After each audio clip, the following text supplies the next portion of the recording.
Everyone, आप सब कैसे हो? आई होप सभी बढ़िया होंगे, अच्छे से होंगे और अपनी तैयारी में बेहतरीन तरीके से जुटे होंगे। आप सबका फिर से एक बार स्वागत है आज फंडा में एक नई वीडियो के साथ। ठीक है मेरे प्यारे यूपी वालों, तो यूपीएसआई ये जो आपकी पीवाईक्यू सीरीज जो आपकी चल रही है क्वेश्चंस की एनालिसिस की, ये जो यूपीएसआई 29 नवंबर 2021 शिफ्ट 3 में जितने भी क्वेश्चंस आपके जीके के पूछे गए थे उनको यहाँ पे जो है एनालिसिस करवाया है। ठीक है, फिर बार-बार हर वीडियो में आपसे एक यही रिक्वेस्ट करता हूँ कि आप जो है नोट्स बनाने की कोई ज़रूरत नहीं है। आपको जो है पीडीएफ नोट्स टेलीग्राम चैनल पे जो आपको मिल जाएँगे। ठीक है? आप टेलीग्राम चैनल से डाउनलोड कर सकते हो। क्विज़ेज़ भी आप जो है टेलीग्राम चैनल पे अटेम्प्ट कर सकते हो। ठीक है? चलिए आज का पहला प्रश्न है प्यारे बच्चे, क्वेश्चन कहता है कि भारतीय संविधान में निम्नलिखित अनुच्छेदों में से कौन-सा अनुच्छेद भारत के महान्यायवादी के पद का प्रावधान करता है? कौन-सा अनुच्छेद करता है मेरे प्यारे बच्चे? आपका अनुच्छेद 76। ठीक है? अनुच्छेद अनुच्छेद कौन-सा प्यारे बच्चे? 76 यानी भारत का महान्यायवादी।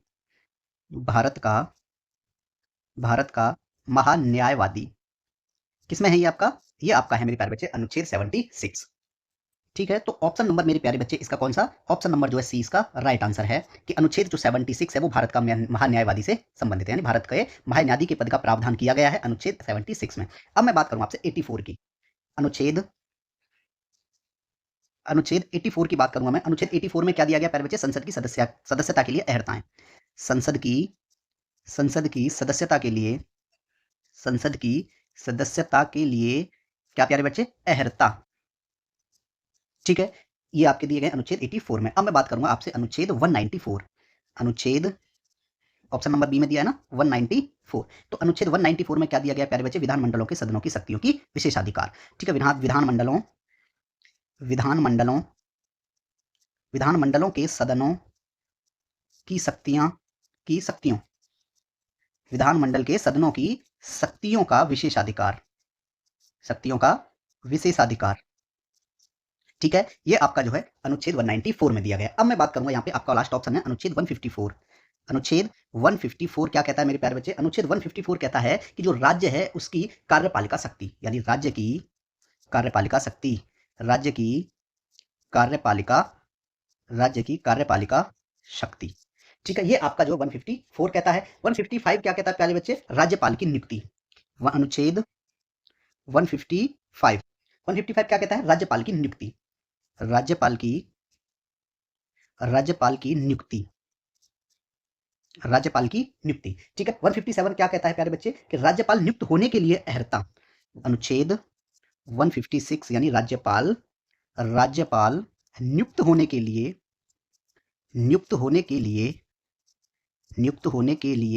अहर्ताएं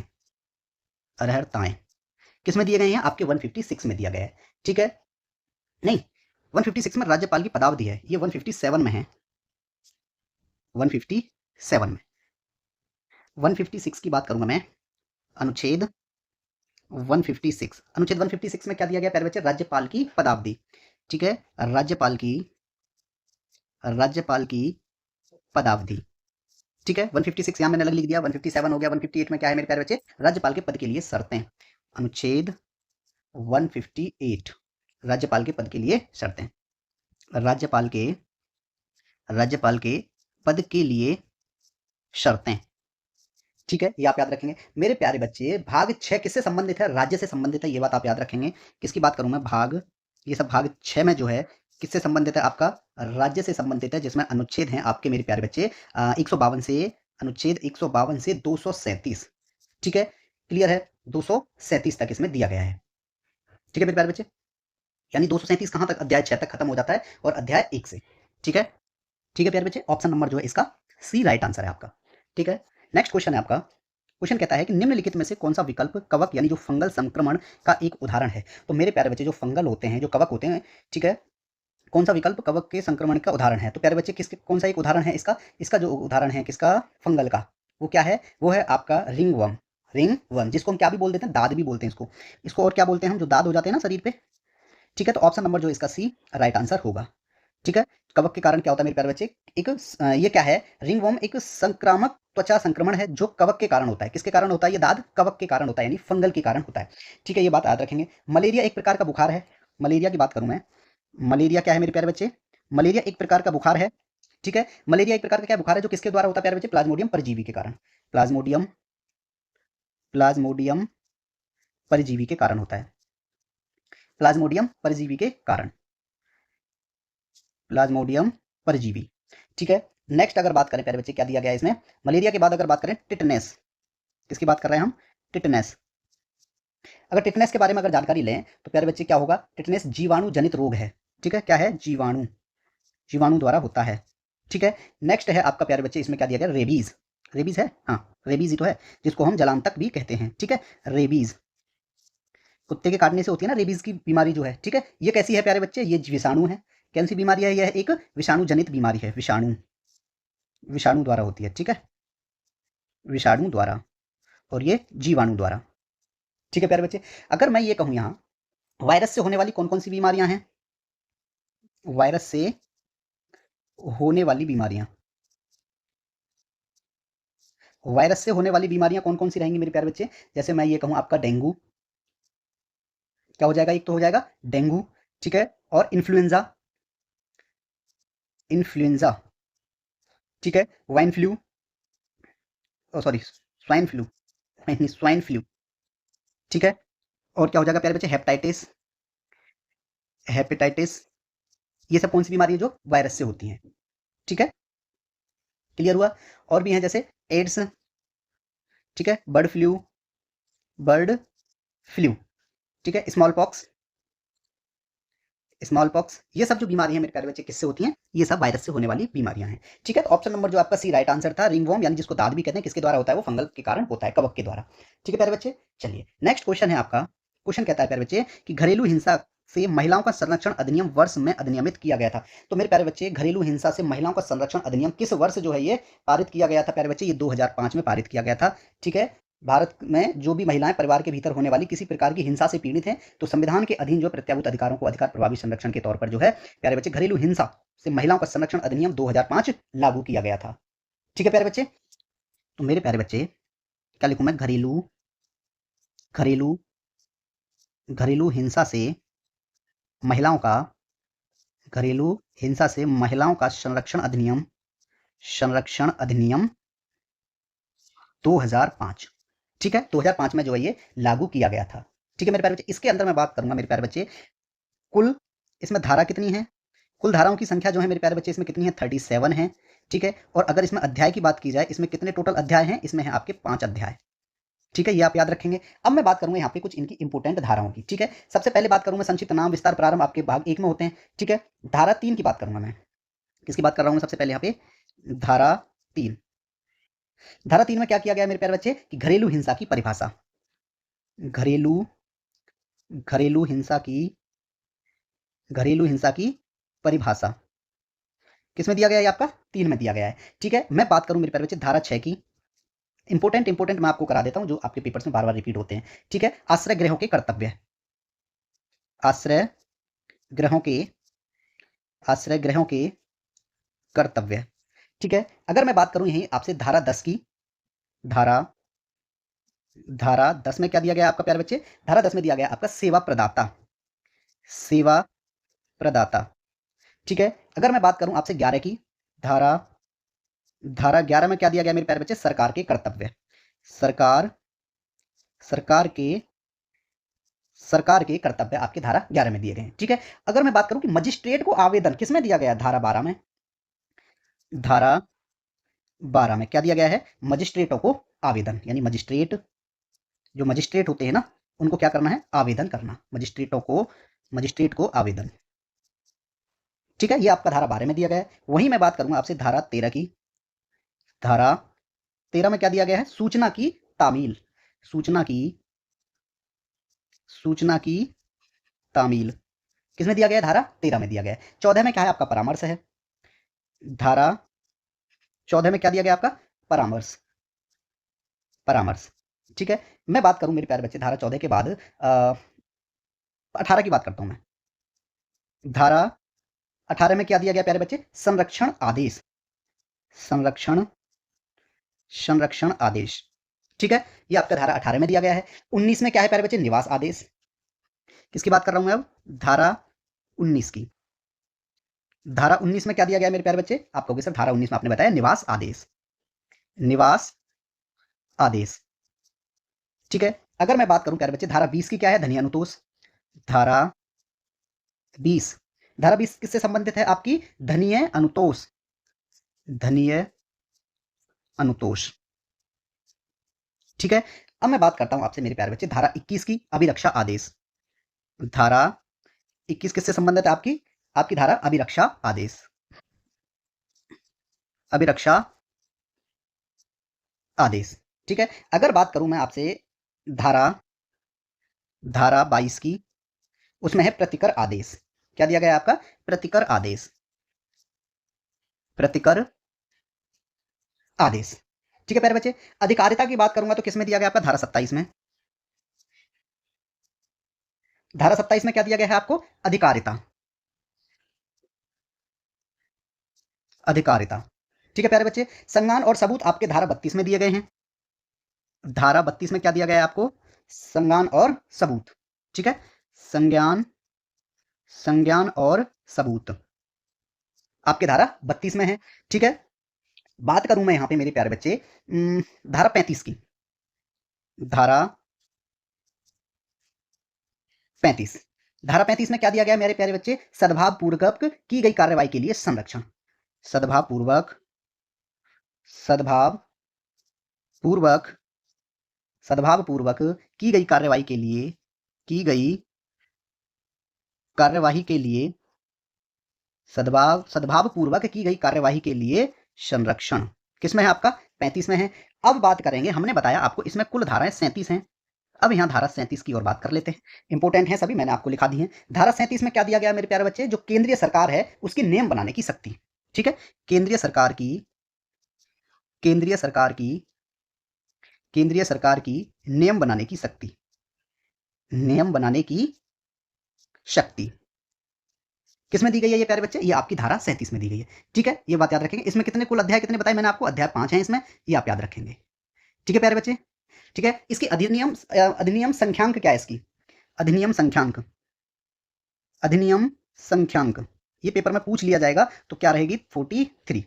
ठीक है प्यारे बच्चे, क्लियर हो गया। चलिए नेक्स्ट क्वेश्चन आपका क्या कहता है, नेक्स्ट क्वेश्चन ये है कि वर्तमान में इलाहाबाद में न्यायपालिका के उच्च न्यायालय के न्यायाधीशों की अनुमोदित संख्या कितनी है, कहां पे, इलाहाबाद में न्यायपालिका के उच्च न्यायालय के न्यायाधीशों की अनुमोदित संख्या कितनी है। तो मेरे प्यारे बच्चे उसमें जो है इलाहाबाद में जो न्यायपालिका है उसमें जो उच्च न्यायालय के कितने न्यायाधीशों की अनुमोदित संख्या 160, ऑप्शन नंबर जो है उसका बी राइट आंसर है।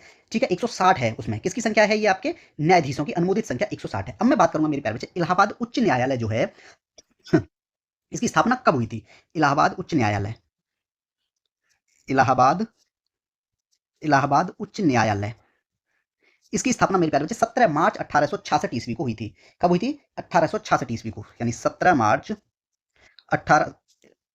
1866 को। ठीक है। 17 मार्च 1866 को इसकी स्थापना की गई थी। ठीक है, याद रखेंगे। अच्छा, और भी बहुत सारे मुख्य वो हैं, क्या बोलते हैं उनको, उच्च न्यायालय हैं। कलकत्ता उच्च न्यायालय की बात करूंगा मैं, किसकी बात कर रहा हूं मैं आपकी, कलकत्ता, कलकत्ता उच्च न्यायालय, कलकत्ता उच्च न्यायालय की स्थापना मेरे प्यारे बच्चे किस वर्ष की गई थी, 1862 ईस्वी में की गई थी। ठीक है, 1862 में। और ये जो कलकत्ता उच्च न्यायालय सबसे पुराना उच्च न्यायालय है, ये आप याद रखेंगे। ठीक है। बंबई उच्च न्यायालय की बात करूं मैं, बंबई उच्च न्यायालय, तो प्यारे बच्चे बंबई उच्च न्यायालय की स्थापना जो है किस वर्ष की गई थी, 1862 ईस्वी को। ठीक है। इसकी भी स्थापना कब की गई थी, 1862 को, 1862 को ध्यान से समझेंगे।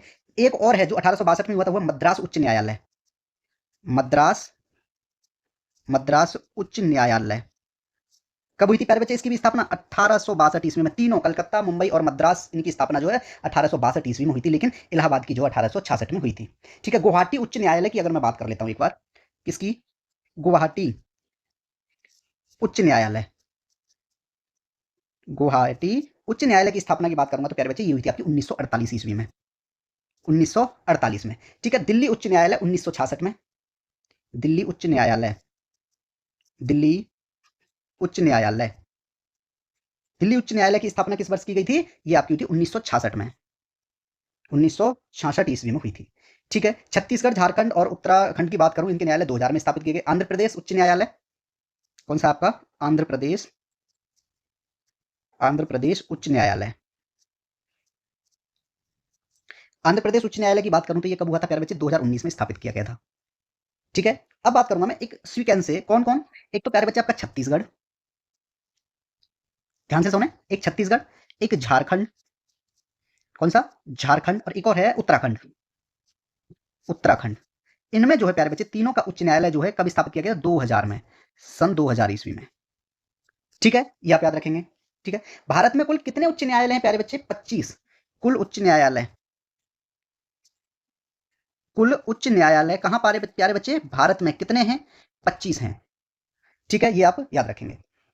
क्लियर है, चलिए क्लियर हो गया कि 160 जो उसमें क्या है प्यारे बच्चे, न्यायाधीशों को अनुमोदित किया गया है, उच्च न्यायालय के न्यायाधीशों को। ठीक है, नेक्स्ट क्वेश्चन है मेरे प्यारे बच्चे आपका, क्वेश्चन क्या कहता है कि राष्ट्रीय जलवायु अनुकूल कृषि, ठीक है, पहल है एक, किसकी एक पहल है, कौन सी, NICRA यानी राष्ट्रीय जलवायु यानी national innovations of climate resilient agriculture. ठीक है, राष्ट्रीय जलवायु अनुकूल कृषि पहल जो है किसकी ये एक पहल है, ये आपसे पूछा गया है। तो ये जो है मेरे प्यारे बच्चे किसकी पहल है, ये भारतीय कृषि अनुसंधान परिषद, भारतीय कृषि अनुसंधान परिषद। ठीक है, तो ऑप्शन नंबर आप देखोगे इसमें सी इसका राइट आंसर है कि राष्ट्रीय जलवायु अनुकूल कृषि पहल जो है वो किसकी एक पहल है, भारतीय कृषि अनुसंधान परिषद की एक ये पहल है। भारतीय कृषि अनुसंधान परिषद की स्थापना की अगर मैं बात करूं मेरे प्यारे बच्चे, किसकी बात कर रहा हूं मैं, इसकी स्थापना की अगर बात करूंगा तो इसकी स्थापना किस वर्ष की गई थी, 16 जुलाई 1929, 16 जुलाई, भारतीय कृषि अनुसंधान परिषद 16 जुलाई 1929। ठीक है, 16 जुलाई 1929 को जो है ये imperial council of agriculture research के नाम से, ठीक है, की गई थी। किसके नाम से की गई थी प्यारे बच्चे, ये इसकी स्थापना किस नाम से की गई थी, ये थी imperial council, imperial imperial council of agriculture, of agriculture, ठीक है, imperial council of agriculture research, research के नाम से जो है इसकी स्थापना की गई थी। वर्तमान में इसके प्यारे बच्चे महानिदेशक कौन है, वर्तमान में इसके कौन प्यारे बच्चे, महानिदेशक, महानिदेशक तो कौन है इसके प्यारे बच्चे, वर्तमान में महानिदेशक कौन है, वो है आपके डॉक्टर मांगी लाल, डॉक्टर मांगी लाल। ठीक है, और मेरे प्यारे बच्चे इसका मुख्यालय कहां पे है, इसका मुख्यालय की बात करूं मैं, ये आपका नई दिल्ली में है। कहां पे है मुख्यालय, मुख्यालय इसका जो है प्यारे बच्चे नई दिल्ली में है। ठीक है, क्लियर हो गया, ऑप्शन नंबर जो है सी इसका राइट आंसर है। क्लियर है प्यारे बच्चे, चलिए बढ़ते नेक्स्ट क्वेश्चन की ओर। क्वेश्चन क्या कहता है प्यारे बच्चे, क्वेश्चन कहता है कि शोल्डर जो कम गलनांक की एक मिश्र धातु है और इसका उपयोग विद्युत तारों को जोड़ने के लिए किया जाता है, यह किन से मिलकर बना होता है। जैसे मोबाइल रिपेयर सेंटर पे अगर आप मोबाइल लेके जाते हो तो वो एक जो टांका लगाता है मोबाइल में, तो उसको हम क्या बोलते हैं, शोल्डर बोलते हैं। ठीक है, क्या बोलते हैं, शोल्डर बोलते हैं। तो इसने यही पूछा है मेरे प्यारे बच्चे, जो शोल्डर है किसकी बात कर रहा है, वो शोल्डर की बात कर रहा है।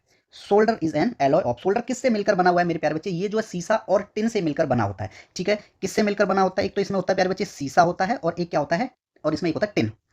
शीशा और टिन से मिलकर बना होता है। शीशा कितना होता है प्यारे बच्चे, 50% तो शीशा होता है, और 50% ही इसका क्या होता है मेरे प्यारे बच्चे, टिन होता है, किसमें, सोल्डर में। ठीक है, ये जो है कम गलनांक के एक मिश्र धातु है, इसका उपयोग जो तारों को जोड़ने के लिए किया जाता है। ठीक है, solder is an alloy of किसका किसका प्यारे बच्चे, लेड एंड टिन। ठीक है, यहीं मैं प्यारे बच्चे अगर ब्रास की बात करूं, किसकी बात करूं मैं, ब्रास, जिसको हम क्या बोलते हैं, ब्रास, ब्रास। तो प्यारे बच्चे brass is an alloy of copper and zinc, यानी कॉपर और जिंक। ठीक है, किस किस का होता है, कॉपर और प्यारे बच्चे जिंक का मिश्रण होता है, कौन, ब्रास। ठीक है प्यारे बच्चे, अब मैं बात करूं ब्रोंज की बात करूं, किसकी बात कर रहा हूं मैं आपसे, ब्रोंज। ब्रोंज की बात अगर मैं करूंगा प्यारे बच्चे, तो bronze is an alloy of mixture of copper and tin. किस किस का मिक्सचर है प्यारे बच्चे, एक तो है इसमें कॉपर, क्या क्या है, कॉपर है इसमें, और एक क्या है इसमें मेरे प्यारे बच्चे, टिन है। ठीक है, क्या क्या है, एक तो इसमें कॉपर है और टिन, ये कॉपर और टिन का मिश्रण है। ठीक है प्यारे बच्चे, अगर मैं बात करूं मेरे प्यारे बच्चे किसकी, अमलगम की, किसकी बात कर रहा हूं मैं, amalgam, amalgam, amalgam is an alloy of मेरे प्यारे बच्चे किसका है, ये आपका मरकरी, मरकरी। ठीक है, स्टील की बात करूं मैं, अगर मैं यहाँ पे स्टील की बात करूंगा मेरे प्यारे बच्चे, steel is an alloy of iron and carbon, iron और कार्बन। ठीक है, अगर मैं बात करूं मेरे प्यारे बच्चे, और भी बहुत सारे होते हैं, जैसे मैं बात करूं आपसे नाइक्रोम की बात करूं, नाइक्रोम, नाइक्रोम, तो प्यारे बच्चे nichrome is an alloy of किस किस का मिक्सचर है। एक तो आपका निकल का है, इसमें क्या क्या होता है, एक तो इसमें निकल होता है और क्रोमियम भी होता है। क्या होता है, निकल होता है, क्रोमियम होता है और आयरन होता है।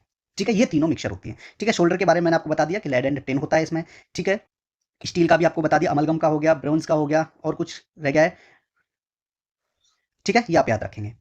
क्लियर है। तो आप इसमें देखोगे मेरे प्यारे बच्चे, तो यही पूछा था solder is an alloy of सीसा एंड टिन, यानी लेड और टिन का है, तो ऑप्शन नंबर जो है इसका बी राइट आंसर होगा।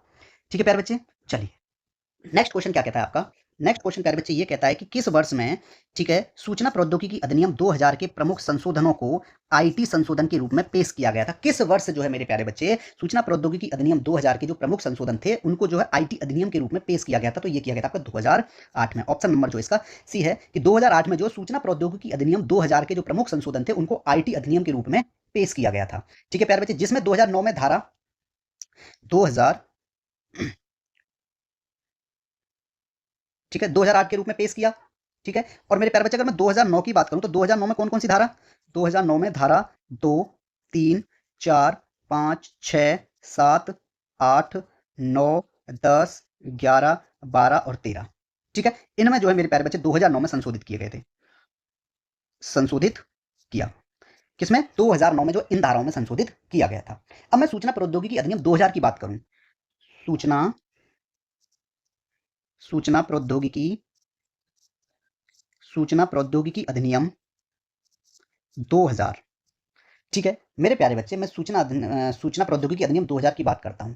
मैं सबसे पहले आपसे बात करूंगा सिर्फ धारा 3 की, इसकी धारा 3। ठीक है प्यारे बच्चे, धारा 3 क्या कहती है, धारा 3 कहती है जो इलेक्ट्रॉनिक अभिलेख हैं उनका क्या करना है प्यारे बच्चे, अधिप्रमाणीकरण। इलेक्ट्रॉनिक इलेक्ट्रॉनिक ठीक है, अभिलेख का, इलेक्ट्रॉनिक अभिलेख का क्या करना है प्यारे बच्चे, अधिप्रमाणीकरण। अधिप्रमाणीकरण ठीक है, अधिप्रमाणीकरण। ठीक है, इलेक्ट्रॉनिक चिन्ह किसमें दिए गए हैं मेरे प्यारे बच्चे, धारा 3 का में क्या दिया गया उसमें, इलेक्ट्रॉनिक,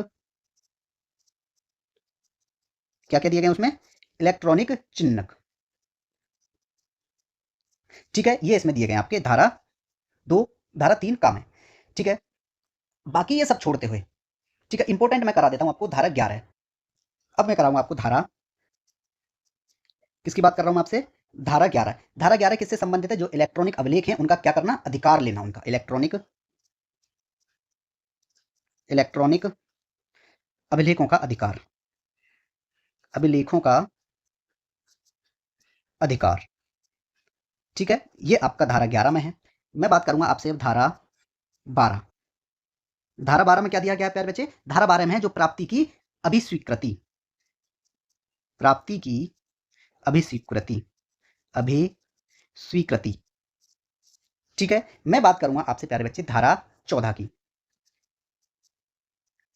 धारा 14 में क्या दिया गया है आपको, धारा 14 में है सुरक्षित इलेक्ट्रॉनिक अभिलेख, सुरक्षित सुरक्षित सुरक्षित इलेक्ट्रॉनिक अभिलेख, अभिलेख, सुरक्षित इलेक्ट्रॉनिक अभिलेख। ठीक है, अब मैं बात करूं मेरे प्यारे बच्चे आपसे किसकी, मैं बात कर लेता हूं आपसे 18 की। धारा 18 में क्या दिया गया है, नियंत्रक के कृत्य, नियंत्रक के कृत्य। ठीक है, धारा 18 हो गई। मैं बात करूं आपसे धारा 22 की। धारा 22 क्या कहती है, अनुज्ञप्ति के लिए आवेदन, अनुज्ञप्ति के लिए आवेदन। ठीक है, चलिए अब मैं बात कर लेता हूं आपसे धारा 25 की। धारा 25, धारा 25 किससे संबंधित है आपकी, अनुज्ञप्ति का निलंबन, अनुज्ञप्ति का निलंबन। ठीक है, मैं बात करूं आपसे मेरे प्यारे बच्चे 27 की। धारा 27 में क्या दिया गया आपको, प्रत्यायोजन की शक्ति, प्रत्यायोजन की प्रत्यायोजन की शक्ति, ये आपकी है धारा 27 में। ठीक है, अगर मैं बात करूं आपसे प्यारे बच्चे धारा 34 की। धारा 34, धारा 34 किससे संबंधित है, आप कहोगे प्रकटीकरण, प्रकटीकरण से। ठीक है, किसमें है ये धारा, 34 में है। धारा 39 की बात करूं तो मैं, धारा 39 की अगर बात की जाए तो क्या दिया गया धारा 39 में? निलंबन या निलंबन की सूचना ही कर सकते हैं हम, ठीक है, निलंबन या प्रतिसंहरण की सूचना, ठीक है। यहीं अगर मैं एक और धारा ले लेता हूं मेरे प्यारे बच्चे, 42, धारा 42, धारा 42 किससे संबंधित है? प्राइवेट कुंजी का नियंत्रण, प्राइवेट प्राइवेट कुंजी का नियंत्रण, ठीक है। ये आपका धारा 42 से है। धारा मैं बात कर लेता हूं मेरे प्यारे बच्चे थोड़ा सा आगे जाके 62 की, उच्च न्यायालय को अपील, धारा 62 में क्या दिया गया प्यारे बच्चे? उच्च न्यायालय को अपील, उच्च न्यायालय को अपील, ठीक है। मैं वहीं बात कर लेता हूं, एक और धारा है आपकी 63, धारा 63, धारा 63 आपकी किससे संबंधित है प्यारे बच्चे? अपराधों का शमन, अपराधों का शमन, ठीक है। धारा 63 हो गई। वहीं मैं बात करूंगा मेरे प्यारे बच्चे आपसे धारा 66 की, ठीक है। धारा 66 में क्या दिया है? जो कंप्यूटर साधन कोड से छेड़छाड़, कंप्यूटर कंप्यूटर साधन कोड से छेड़छाड़, ठीक है। ये आपका धारा 66 में दिया है, ठीक है प्यारे बच्चे। धारा 76 और बात कर लेता हूं लास्ट में, धारा 76, इसमें क्या दिया गया प्यारे बच्चे? अधिहरण, अधिहरण, ठीक है। तो साथ के साथ जो ये धाराएं, आप नोट्स नहीं बनाना है वैसे, आपको मैं कह देता हूं, आपको टेलीग्राम चैनल पे आपको ये जो नोट्स आपको मिल जाएंगे, ठीक है प्यारे बच्चे। चलिए, ऑप्शन नंबर जो इसका सी राइट आंसर था, ठीक है। नेक्स्ट क्वेश्चन आपका क्या होगा? ठीक है, तो यहाँ पे जो है 2008 ऑप्शन नंबर सी इसका राइट आंसर होगा। ये कुछ मैंने इंपॉर्टेंट धाराएं आपको करा दी यहाँ पे, ठीक है। नेक्स्ट क्वेश्चन है आपका प्यारे बच्चे, क्वेश्चन कहता है कि डैश एक कंप्यूटर नेटवर्क या किसी भी डिजिटल सिस्टम में अनाधिकृत प्रवेश की क्रिया है। इनमें से कौन सा सिस्टम जो है, कौन सा वर्ड जो है मेरे प्यारे बच्चे, ठीक है, क्या पूछ रहा है? कौन सा नेटवर्क जो है, एक कंप्यूटर नेटवर्क या किसी भी डिजिटल सिस्टम में क्या होता है प्यारे बच्चे? अनाधिकृत प्रवेश की एक क्रिया है, ये इसमें पूछा गया है, ठीक है। एक हैकिंग जो होती है मेरे प्यारे बच्चे, क्या होती है? हैकिंग की बात करूं मैं, ऑप्शन नंबर सी इसका, ऑप्शन नंबर बी हैकिंग इसका राइट आंसर होगा, ठीक है। हैकिंग क्या है? हैकिंग एक कंप्यूटर नेटवर्क या किसी भी डिजिटल सिस्टम में अनाधिकृत प्रवेश की एक क्रिया है। कहते हैं ना, किसी ने किसी का कोई सिस्टम हैक कर लिया, तो वो क्या है? एक अनाधिकृत प्रवेश की क्रिया है, ठीक है, इलीगल है, ठीक है। तो ऑप्शन नंबर जो है बी इसका राइट आंसर होगा। अब मैं अगर बात करूं प्यारे बच्चे, साहित्यिक चोरी, प्लेगरिज्म क्या है प्यारे बच्चे? साहित्यिक चोरी, साहित्यिक साहित्यिक चोरी, ये साहित्यिक चोरी क्या होती है प्यारे बच्चे? यह किसी अन्य व्यक्ति के काम को, क्या होगा? यह किसी अन्य व्यक्ति के काम को, यह किसी अन्य व्यक्ति के काम को अपना बताकर, अपना बताकर, ठीक है, प्रस्तुत करना है। क्या है? अपना बताकर प्रस्तुत करना है, ठीक है, जो बौद्धिक संपदा का उल्लंघन है। क्या है? जो बौद्धिक जो बौद्धिक संपदा का उल्लंघन है, बौद्धिक संपदा का उल्लंघन है, उसे क्या कहते हैं प्यारे बच्चे? साहित्यिक चोरी कहते हैं, ठीक है। अगर मैं बात करूं, इसमें और भी कुछ वर्ड दिए गए हैं, नेपोटिज्म, क्या दिया गया इसमें? नेपोटिज्म, ठीक है। इसको हिंदी में क्या बोलते हैं हम? स्वजन पक्षपात। किसकी बात कर रहा हूं मैं? नेपोटिज्म, नेपो नेपोटिज्म, नेपोटिज्म क्या होता है प्यारे बच्चे? यानी यह पक्षपात या पक्षपात है, यह जो किसी को, यह वह पक्षपात है, यह वह पक्षपात है किसी को अपने जो किसी को अपने रिश्तेदार, अपने किसी को अपने रिश्तेदार, ठीक है, या दोस्तों को, या रिश्तेदार या दोस्तों को अनुचित लाभ देने से, अनुचित लाभ देने से अनुचित लाभ देने से संबंधित है, संबंधित है, वो क्या कहलाता है? नेपोटिज्म कहलाता है, या उसको हम क्या बोल सकते हैं? स्वजन पक्षपात कहलाता है, ठीक है। इसको और हम क्या बोल सकते हैं? स्वजन पक्षपात, ठीक है, नेपोटिज्म को। अगर मैं बात करूं मेरे प्यारे बच्चे, कॉपीराइट, क्या दिया है? कॉपीराइट इन्फ्रिंगमेंट, यानी ये क्या कहलाता है? सत्वाधिकार उल्लंघन। किसकी बात हो रही है? ये बात हो रही है आपकी कॉपीराइट इन्फ्रिंजमेंट, यानी उसको क्या बोला गया है? सत्वाधिकार उल्लंघन, सत्वाधिकार उल्लंघन। ये क्या होता है प्यारे बच्चे? यह किसी कॉपीराइट किए गए, यह किसी यह है किसी कॉपीराइट किए गए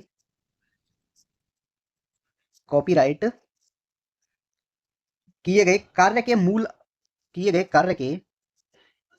कार्य के मूल मालिक की अनुमति के बिना, कार्य के मूल मालिक की अनुमति के बिना ठीक है, उसे वितरित या उपयोग करने का कार्य है, उसे वितरित या प्रयोग करने का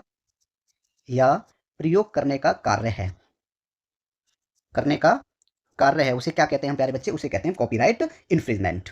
ठीक है, कॉपीराइट इन्फ्रिंजमेंट बोलते हैं। जैसे आप यूट्यूब पर ही अगर किसी की वीडियो अपलोड करोगे तो वो जो मतलब जो उसका जो मूल मालिक है उसका कॉपीराइट, उसको आप जो वो देगा उस वीडियो को। मान लीजिए आपने किसी की वीडियो उठाई, सॉन्ग कोई लिया और यूट्यूब पे अपलोड कर दिया, तो उस पर आप देखते हो इंस्ट्रक्शंस में आता है कि इस वीडियो पे जो आपका कॉपीराइट क्लेम है, ठीक है, तो वो कॉपीराइट क्लेम किसके द्वारा है? वो उस वीडियो के मालिक के द्वारा आया, जो उस वीडियो का मालिक है, जो वीडियो उसके द्वारा बनाई गई है वही उसका कॉपीराइट ओनर है।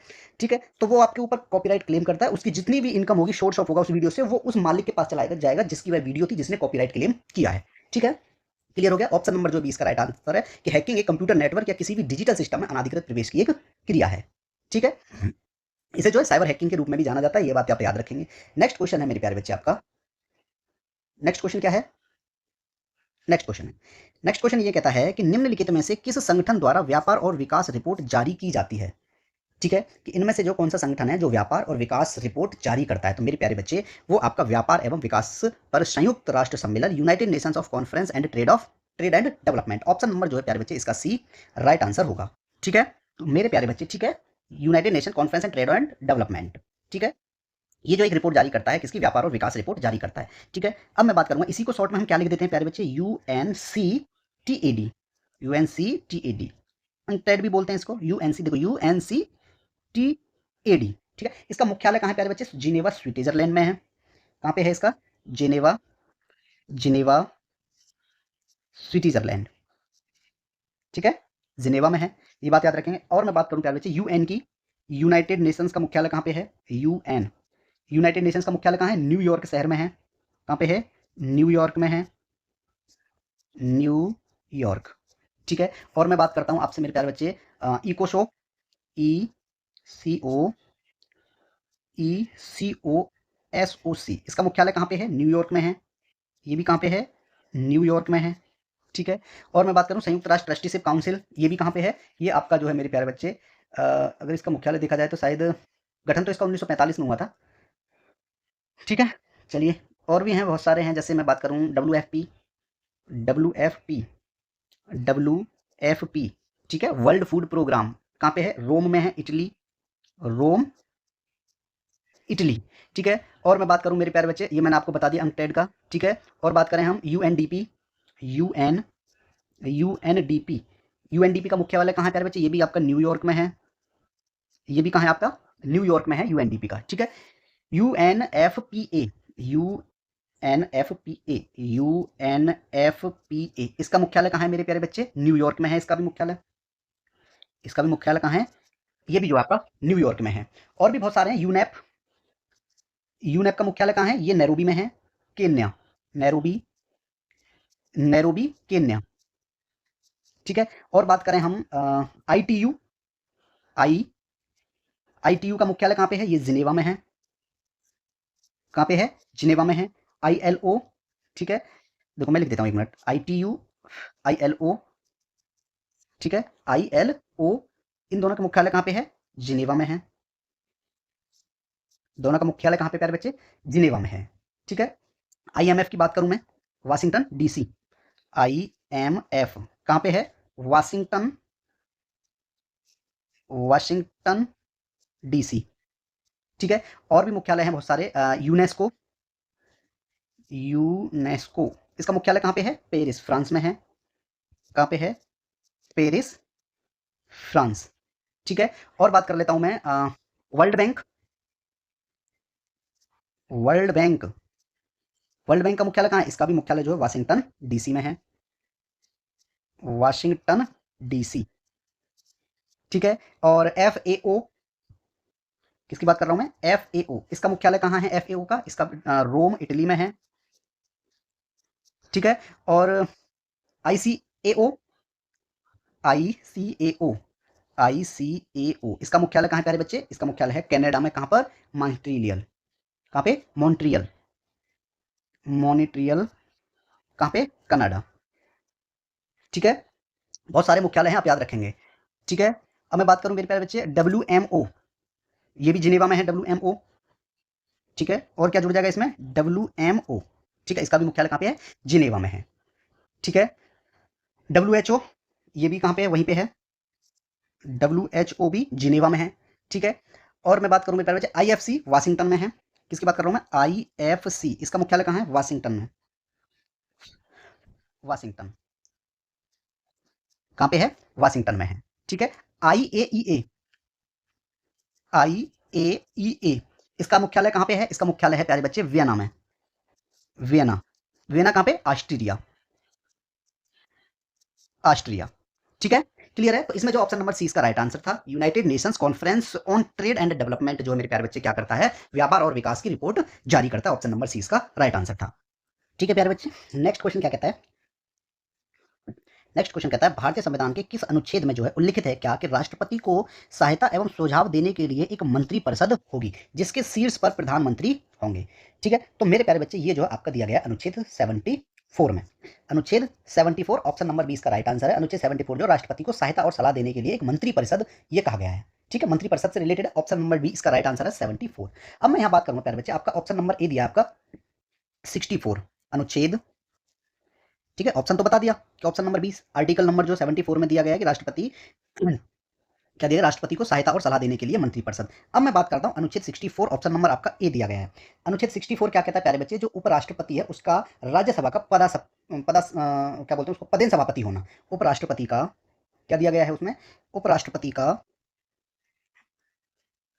उपराष्ट्रपति का, ठीक है, राज्यसभा का, राज्यसभा का, उपराष्ट्रपति का राज्यसभा का क्या होना? पदेन सभापति होना। पदेन, पदेन सभापति होना। ठीक है, नेक्स्ट है आपका अनुच्छेद कितना दिया गया है? आपका 80। अनुच्छेद कितना दिया गया है आपको? 80 दिया गया है। अनुच्छेद 80 क्या है कि जो राज्यसभा है उसकी संरचना क्या दिया गया है? राज्यसभा की, राज्यसभा की संरचना किसमें दिया गया है? आपका अनुच्छेद 80 में है। अब बात होगी यहाँ पे अनुच्छेद 99 किसकी? अनुच्छेद 99। अनुच्छेद, अनुच्छेद 99, अनुच्छेद 99 किससे संबंधित है? सदस्यों द्वारा शपथ या प्रतिज्ञान। सदस्यों द्वारा, सदस्यों द्वारा शपथ, शपथ या प्रतिज्ञान। ठीक है, किसमें दिया गया है आपका? अनुच्छेद 99 में। ठीक है, क्लियर है? मैं बात करूं अनुच्छेद 52 की। अनुच्छेद, अनुच्छेद 52 में क्या दिया कि भारत का राष्ट्रपति, भारत का राष्ट्रपति। ठीक है, अब संघ की कार्यपालिका शक्ति किसमें है? 53 में है। अनुच्छेद 53 में है संघ की कार्यपालिका शक्ति। संघ की, संघ की कार्यपालिका शक्ति, संघ की कार्यपालिका शक्ति। ठीक है, राष्ट्रपति का निर्वाचन 54 में है। अनुच्छेद 54 में क्या दिया गया है? राष्ट्रपति का निर्वाचन, राष्ट्रपति का निर्वाचन। ठीक है, किसमें दिया? अनुच्छेद 54 में। 55 में है उस जो निर्वाचन है उसकी रीति किसकी? राष्ट्रपति की। अनुच्छेद 55 में क्या दिया गया है? राष्ट्रपति के निर्वाचन की रीति, राष्ट्रपति के, राष्ट्रपति के निर्वाचन की, राष्ट्रपति के निर्वाचन की रीति। ठीक है, अब जब रीति हुई तो पदावधि भी चाहिए। अनुच्छेद 56 में क्या दिया गया है? अनुच्छेद 56 में दिया गया है प्यारे बच्चे जो राष्ट्रपति है उसकी पदावधि, राष्ट्रपति की, राष्ट्रपति की पदावधि किसमें है? 56 में है। ठीक है, पुनः निर्वाचन के लिए अगर पात्रता होगा तो किसमें दिया गया है? अनुच्छेद, अनुच्छेद 57 में दिया गया है प्यारे बच्चे। क्या दिया गया है? पुनः निर्वाचन के लिए पात्रता, पुनः, पुनः निर्वाचन, पुनः निर्वाचन के लिए पात्रता। ठीक है, क्लियर है यहाँ पे? तो यहाँ पे जो आप देखोगे मेरे प्यारे बच्चे, ये इतने, ये सब किसके रिलेटेड चल रहे हैं? 54 से लेके 52 से स्टार्ट हो जाते हैं राष्ट्रपति से। अगर मैं बात करूं मेरे प्यारे बच्चे, भारत का एक उपराष्ट्रपति होगा तो ये किस अनुच्छेद में दिया गया है? अनुच्छेद, किस बात कर रहा हूं कि अनुच्छेद किसमें कि भारत का क्या होगा, एक उपराष्ट्रपति होगा। ये आपका अनुच्छेद 63 कहता है कि भारत का एक उपराष्ट्रपति, ठीक है, भारत का एक उपराष्ट्रपति, भारत का एक उपराष्ट्रपति होगा, ये अनुच्छेद 63 कहता है। ठीक है, ये मैंने आपको बता दिया। 64 में क्या कहता है कि उपराष्ट्रपति का राज्यसभा का पदेन सभापति होना। ठीक है, अब मैं बात करूं निर्वाचन की, किसकी, उपराष्ट्रपति के, किसमें है, अनुच्छेद 66 में है। अनुच्छेद 66, अनुच्छेद 66 किससे संबंधित है प्यारे बच्चे, आप कहोगे सर उपराष्ट्रपति का निर्वाचन, उपराष्ट्रपति का, उपराष्ट्रपति का निर्वाचन। ठीक है, यही मैं बात करूं प्यारे बच्चे। अब जब निर्वाचन हुआ उसी प्रकार उसकी पदावधि भी होगी, तो ये अनुच्छेद जो है 67 में है। अनुच्छेद 67 में क्या है मेरे प्यारे बच्चे, उपराष्ट्रपति की पदावधि, उपराष्ट्रपति की पदावधि। ठीक है, उपराष्ट्रपति की जो है पदावधि, और इसके शपथ या प्रतिज्ञा 69 में है। ठीक है, यह बात याद रखें, और रिक्ति भरने के लिए वो 68 में है।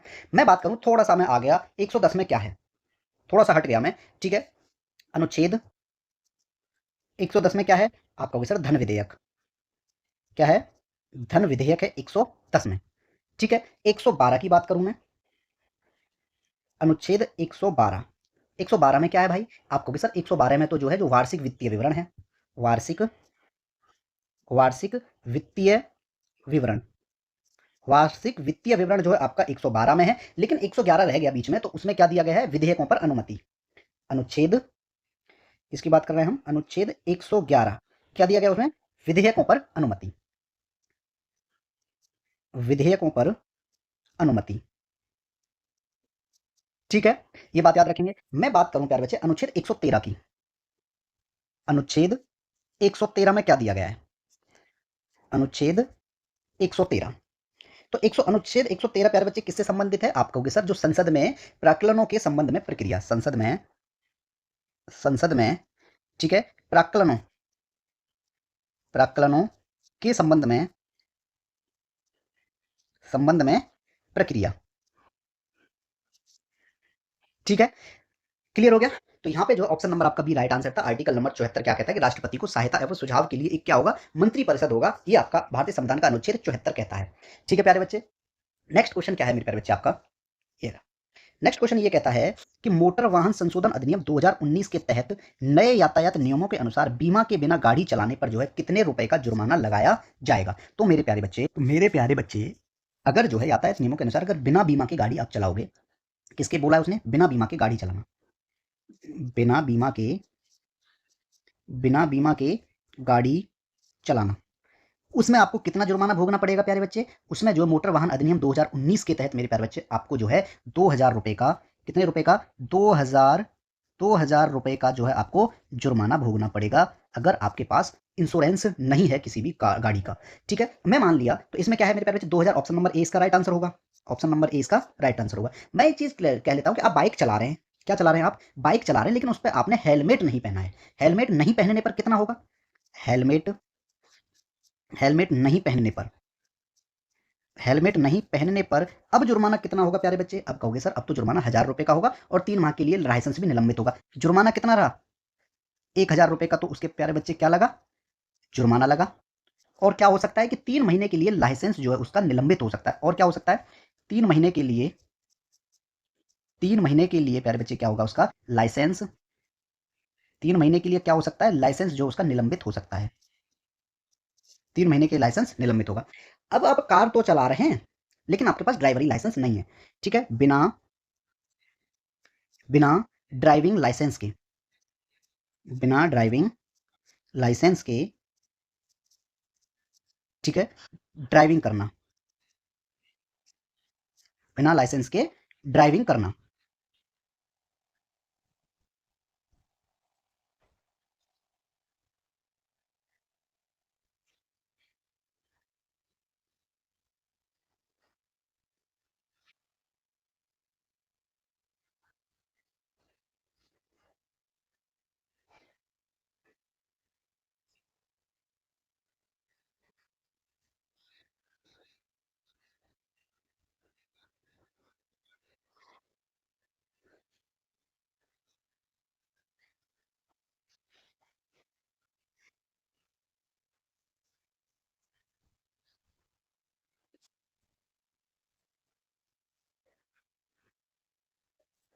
मेरे प्यारे बच्चे, अगर आप जो है बिना लाइसेंस के जो है ड्राइविंग कर रहे हो तो आपको 5,000 रुपये का जुर्माना 5,000 रुपये का जुर्माना भोगना पड़ेगा।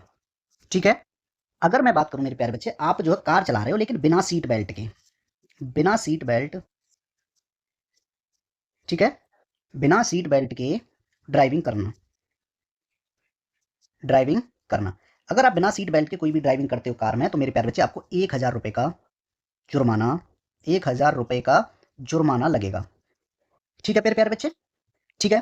तो यहाँ पे जो है, अब उसने पूछा था 2019 के तहत जो मोटर वाहन अधिनियम है उसमें अगर किसी गाड़ी का अगर बीमा या इंश्योरेंस, एक ही बात होती है, बीमा इंश्योरेंस अगर नहीं है तो कितने रुपए का जुर्माना लगाया जाएगा? 2,000 रुपये का लगाया जाएगा। ठीक है। तो ऑप्शन नंबर जो है मेरे प्यारे बच्चे इसमें ए इसका राइट आंसर था। नेक्स्ट क्वेश्चन है मेरे प्यारे बच्चे आपका, क्वेश्चन कहता है, क्या कहता है क्वेश्चन कि राष्ट्रीय मानवाधिकार आयोग उन घटनाओं के संबंध में शिकायतों पर ध्यान नहीं देगा जो शिकायतें दर्ज करने से कितनी अवधि के पहले हुई हूँ, कितनी अवधि की या कितनी अवधि से पहले हुई हूँ। तो ये क्वेश्चन जो है मेरे प्यारे बच्चे 3 शिफ्ट में लगातार मैं करा चुका हूँ आपको, और इसका आंसर हमेशा क्या रहता है, जो 1 वर्ष की अवधि से पहले कोई अगर घटना हो गई है, उस घटना को हुए हुए 1 वर्ष हो गई है, तो राष्ट्रीय मानवाधिकार आयोग उस घटना की कोई शिकायत पर ध्यान नहीं देगा। ऑप्शन नंबर जो है इसका बी राइट आंसर होगा।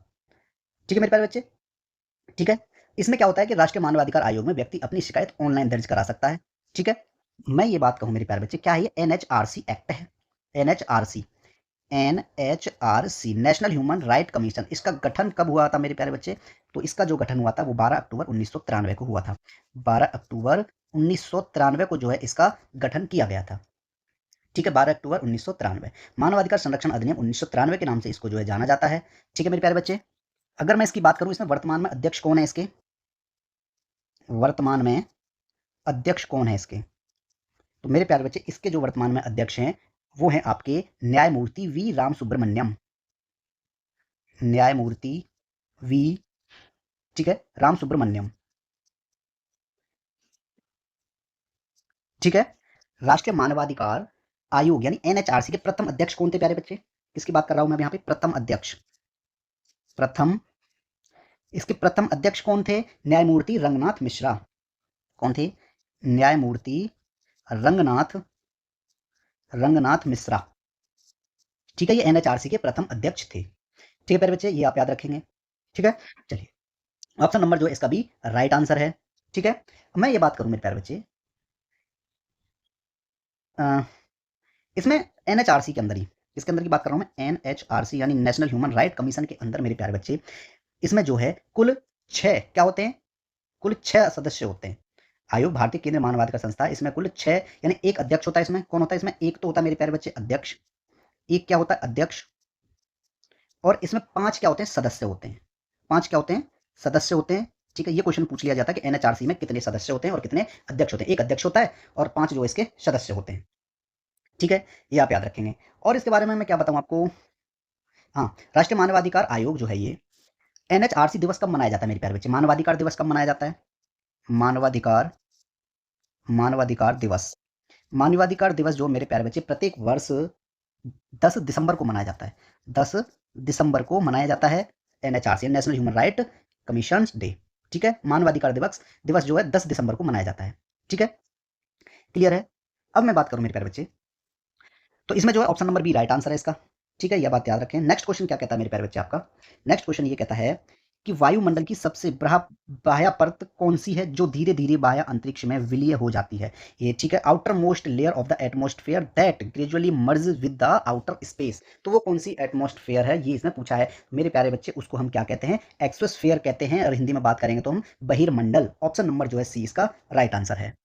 ठीक है, ऑप्शन नंबर जो है सी राइट आंसर है। उसको क्या कहते हैं? एक्सोस्फेयर कहते हैं, यानी बहिर्मंडल कहते हैं। ये वो परत होती है जो धीरे धीरे बाह्य अंतरिक्ष में विलीन हो जाती है। ठीक है, थर्मोस्फीयर की बात करें जिसको हम बाह्य वायुमंडल कहते हैं, क्या कहते हैं उसको हम?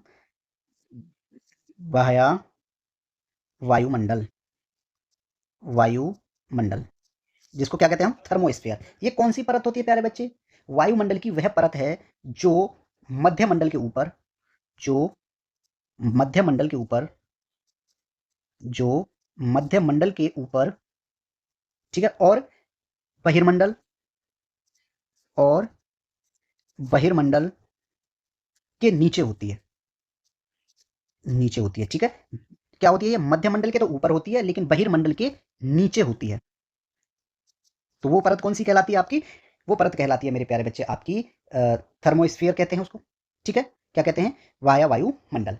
जहां ऊंचाई बढ़ने के साथ तापमान तेजी से बढ़ता है और सौर विकिरण की अवशोषित करने के वायुमंडल की सबसे गर्म परत होती है, ये बात याद रखेंगे। ठीक है प्यारे बच्चे, अगर मैं बात करूं आपसे आयनोस्फीयर, अब किसकी बात करूंगा मैं?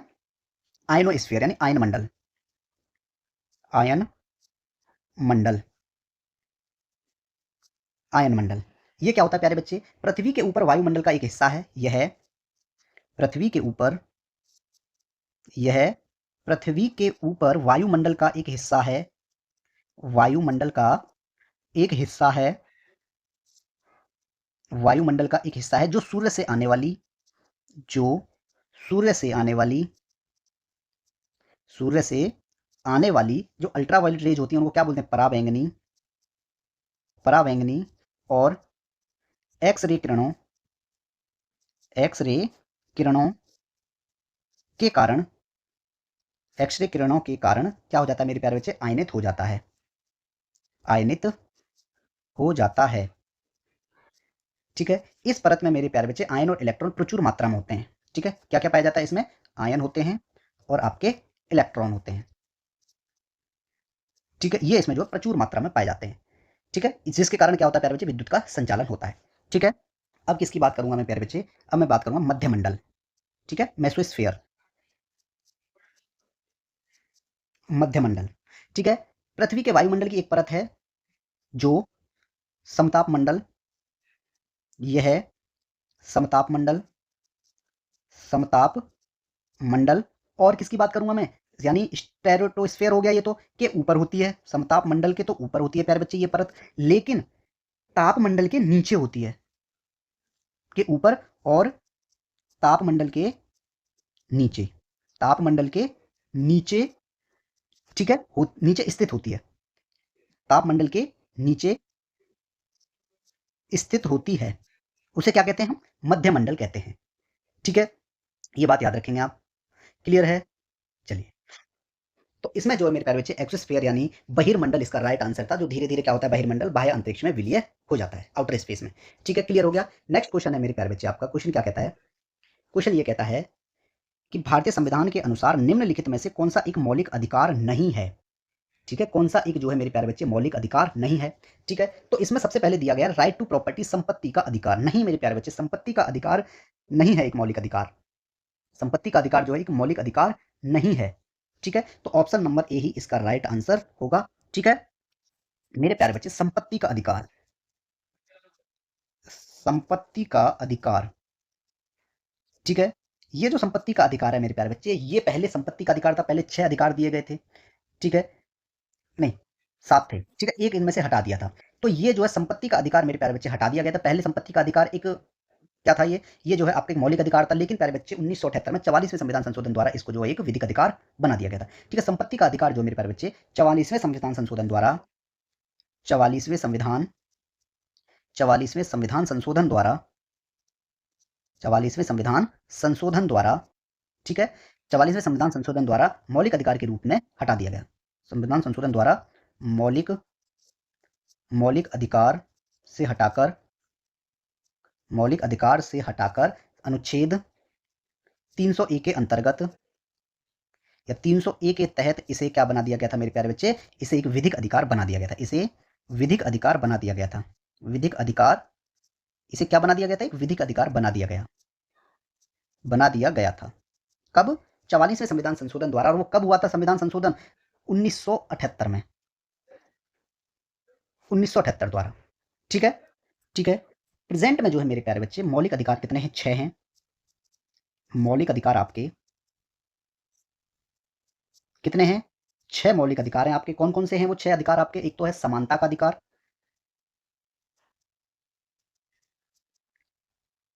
समानता का अधिकार, ठीक है, एक आपका स्वतंत्रता का अधिकार,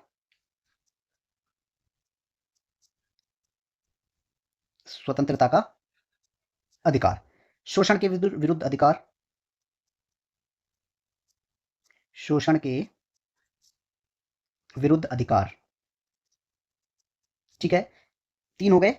फोर्थ नंबर की बात करूंगा मैं प्यारे बच्चे, फोर्थ नंबर पे कौन सा आपका? धार्मिक स्वतंत्रता का अधिकार, धार्मिक, हाँ स्वतंत्रता का अधिकार, धार्मिक स्वतंत्रता का अधिकार, ये हो गया आपका 4th नंबर।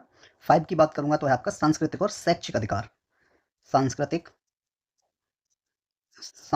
और शैक्षिक अधिकार, ठीक है। और 6वें नंबर पे जो होगा आपका होगा वो संवैधानिक उपचारों का अधिकार, संवैधानिक उपचारों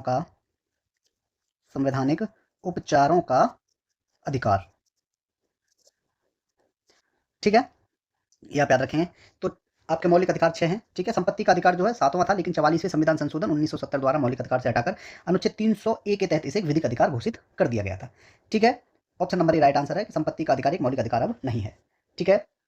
नेक्स्ट क्वेश्चन है मेरे प्यारे बच्चे। क्वेश्चन कहता है भारतीय संविधान में समानता, भारतीय संविधान में समानता की बात कर रहा है, ठीक है। समानता शब्द किसे संदर्भित करता है? समानता शब्द जो है मेरे प्यारे बच्चे किसे संदर्भित करता है? ये एक सामाजिक विशेषाधिकार का अभाव है। ऑप्शन नंबर जो है इसका ए राइट आंसर होगा, ठीक है। कि भारतीय संविधान में समानता शब्द जो है मेरे प्यारे बच्चे सामाजिक विशेषाधिकार का अभाव संदर्भित करता है। समानता के कई आयाम होते हैं, किसके? समानता के, समानता के आयाम, ठीक है।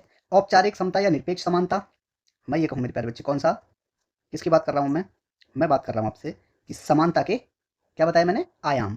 तो मैं कहूँ कि औपचारिक समानता, औपचारिक समानता या निरपेक्ष समानता, या निरपेक्ष समानता, ठीक है। अवसर की समानता, अवसर की समानता, ठीक है। और मैं कहूं जो परिणाम और परिस्थितियों की समानता, परिणाम और परिस्थितियों की समानता, ठीक है। तो समानता के जो आयाम है वो औपचारिक समानता या निरपेक्ष समानता होगा, अवसर की समानता, और अंतिम क्या है? परिणाम और परिस्थितियों की समानता, ठीक है। चलिए नेक्स्ट क्वेश्चन है मेरे प्यारे बच्चे, इसका राइट आंसर क्या बताया मैंने आपको? सामाजिक विशेषाधिकार का अभाव जो है ये समानता शब्द का संदर्भित होता है, ठीक है। नेक्स्ट क्वेश्चन है आपका प्यारे बच्चे कि भारतीय संविधान के निम्नलिखित भागों में से कौन सा भाग केंद्र शासित प्रदेशों से संबंधित है? कौन सा भाग केंद्र शासित प्रदेशों से संबंधित है? तो मेरे प्यारे बच्चे आपका होगा भाग 8। भाग 8 की बात करेंगे हम तो क्या है उसमें, इसमें आपको बताया गया प्यारे बच्चे केंद्र शासित प्रदेश, ठीक है। केंद्र शासित प्रदेशों से संबंधित,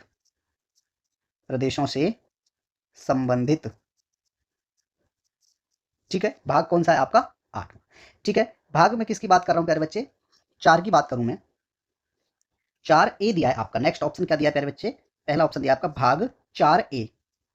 भाग 4A ये किससे संबंधित है? आपका मूल कर्तव्यों से संबंधित है, मूल कर्तव्य, ठीक है। अब बात करते हैं हम, आपको दिया भाग 2। क्या दिया गया मेरे प्यारे बच्चे? भाग 2। तो भाग 2 है मेरे प्यारे बच्चे वो किससे संबंधित है? भाग 2 है आपका नागरिक, ठीक है, सिटीजनशिप, नागरिकता, किससे? नागरिकता से संबंधित है आपका भाग 2। भाग 7 किसका संबंध? भाग 7 किससे संबंधित है आपका? भाग 7, भाग 7 जो है मेरे प्यारे बच्चे आपका किससे संबंधित है? वो है आपका पहली अनुसूची के भाग खा के राज्य। क्या लिखूंगा? पहली अनुसूची, पहली अनुसूची के भाग खा के राज्य, ये आपका भाग 7 है, ठीक है। अगर मैं बात करूं आपसे भाग 6 में क्या दिया गया है आपको? राज्य। भाग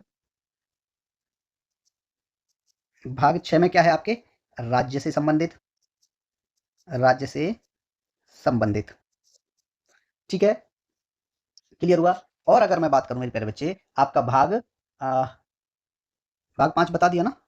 नहीं बताया? संघ सरकार से संबंधित है। भाग 5 जो है आपका किससे संबंधित है? संघ सरकार से संबंधित है, ठीक है प्यारे बच्चे। क्लियर है? चलिए अगर एक चीज और है इसमें, जैसे मैं ये कहूँ भाग 9 में क्या है? पंचायतें हैं, तो ठीक है, तो भाग आपको जो है सब याद रखने पड़ेंगे, ठीक है मेरे प्यारे बच्चे। तो ऑप्शन नंबर जो है आपका इसमें कौन सा रहा? ऑप्शन नंबर बी आपका राइट आंसर होगा कि पार्ट 8 में जो आपके केंद्र शासित प्रदेशों से संबंधित है, ठीक है। चलिए, अध्याय 2 में सिटीजनशिप बता दिया, अध्याय 3 में क्या है, भाग 3 की भी बात कर देता हूं मैं। भाग 3 में आपके प्यारे बच्चे मूल अधिकार हैं, मूल अधिकार, ठीक है, भाग 3 में मूल अधिकार हैं।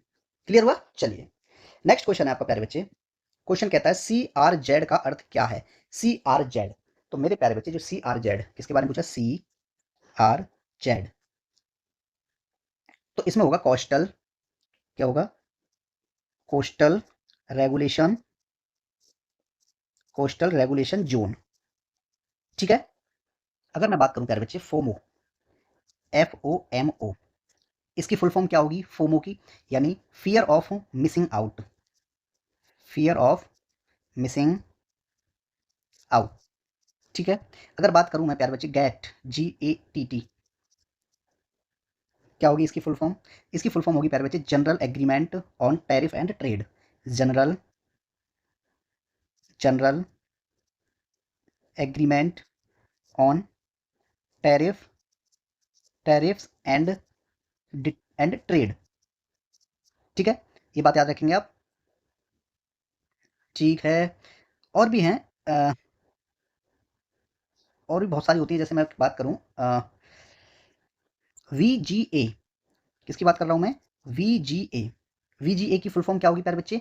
VGA यानी video graphics array, video video graphics array, ठीक है। WWW, WWW world wide web, world wide web, ठीक है। क्लियर है? अगर मैं बात करूं मेरे प्यारे बच्चे YMCA, YMCA, इसकी फुल फॉर्म मैं आपको बता देता हूं, ठीक है। वाई से क्या होगा? Young young men's Christian association, Christian association, ठीक है। क्लियर है? ये करना है आपको, ठीक है। तो इसमें जो मेरे प्यारे बच्चे आपका ऑप्शन नंबर कौन सा सही था? इसमें ऑप्शन नंबर आपका डी सही है, यानी CRZ यानी coastal regulation zone, option number D, option D आपका राइट आंसर है। नेक्स्ट क्वेश्चन है मेरे प्यारे बच्चे आपका, क्वेश्चन कहता है शिशु मृत्यु दर IMR को प्रत्येक के डैश के लिए मृत्यु शिशु की संख्या के रूप में जाना जाता है। तो मेरे प्यारे बच्चे यानी शिशु मृत्यु दर जो होती है वो 1000 जीवित जन्मों के लिए को प्रत्येक 1000 जीवित जन्मों के लिए मृत शिशु की संख्या के रूप में जाना जाता है। ऑप्शन नंबर जो है इसका सी राइट आंसर होगा, ठीक है। 2009 से भारत में IMR में कमी आई है। 2009 से क्या हुआ मेरे प्यारे बच्चे? 2009 से भारत में IMR में क्या आई है मेरे प्यारे बच्चे? कमी आई है, ठीक है, कमी आई है, ठीक है। अब मैं कहूँ प्यारे बच्चे 2022 की अगर मैं बात करूँ, 2022 में जो है मेरे प्यारे बच्चे भारत में, 2022 की बात कर रहा हूँ मैं, भारत में सबसे कम शिशु मृत्यु, नहीं, मैं बात कर रहा हूँ 2022 की आपसे, ठीक है। तो भारत के लिए जो वर्तमान 2022 में क्या रेट रहा था शिशु मृत्यु दर? 2022 में भारत में शिशु मृत्यु दर, शिशु शिशु मृत्यु दर, तो शिशु मृत्यु दर 2022 में कितनी थी मेरे प्यारे बच्चे? 27.6%, ठीक है। ये बात आप याद रखें। तो सबसे कम शिशु मृत्यु दर, सबसे कम शिशु मृत्यु दर किस राज्य की है मेरे प्यारे बच्चे? केरल। और सबसे अधिक केरल है, सबसे कम क्या है? केरल है। और सबसे अधिक शिशु मृत्यु दर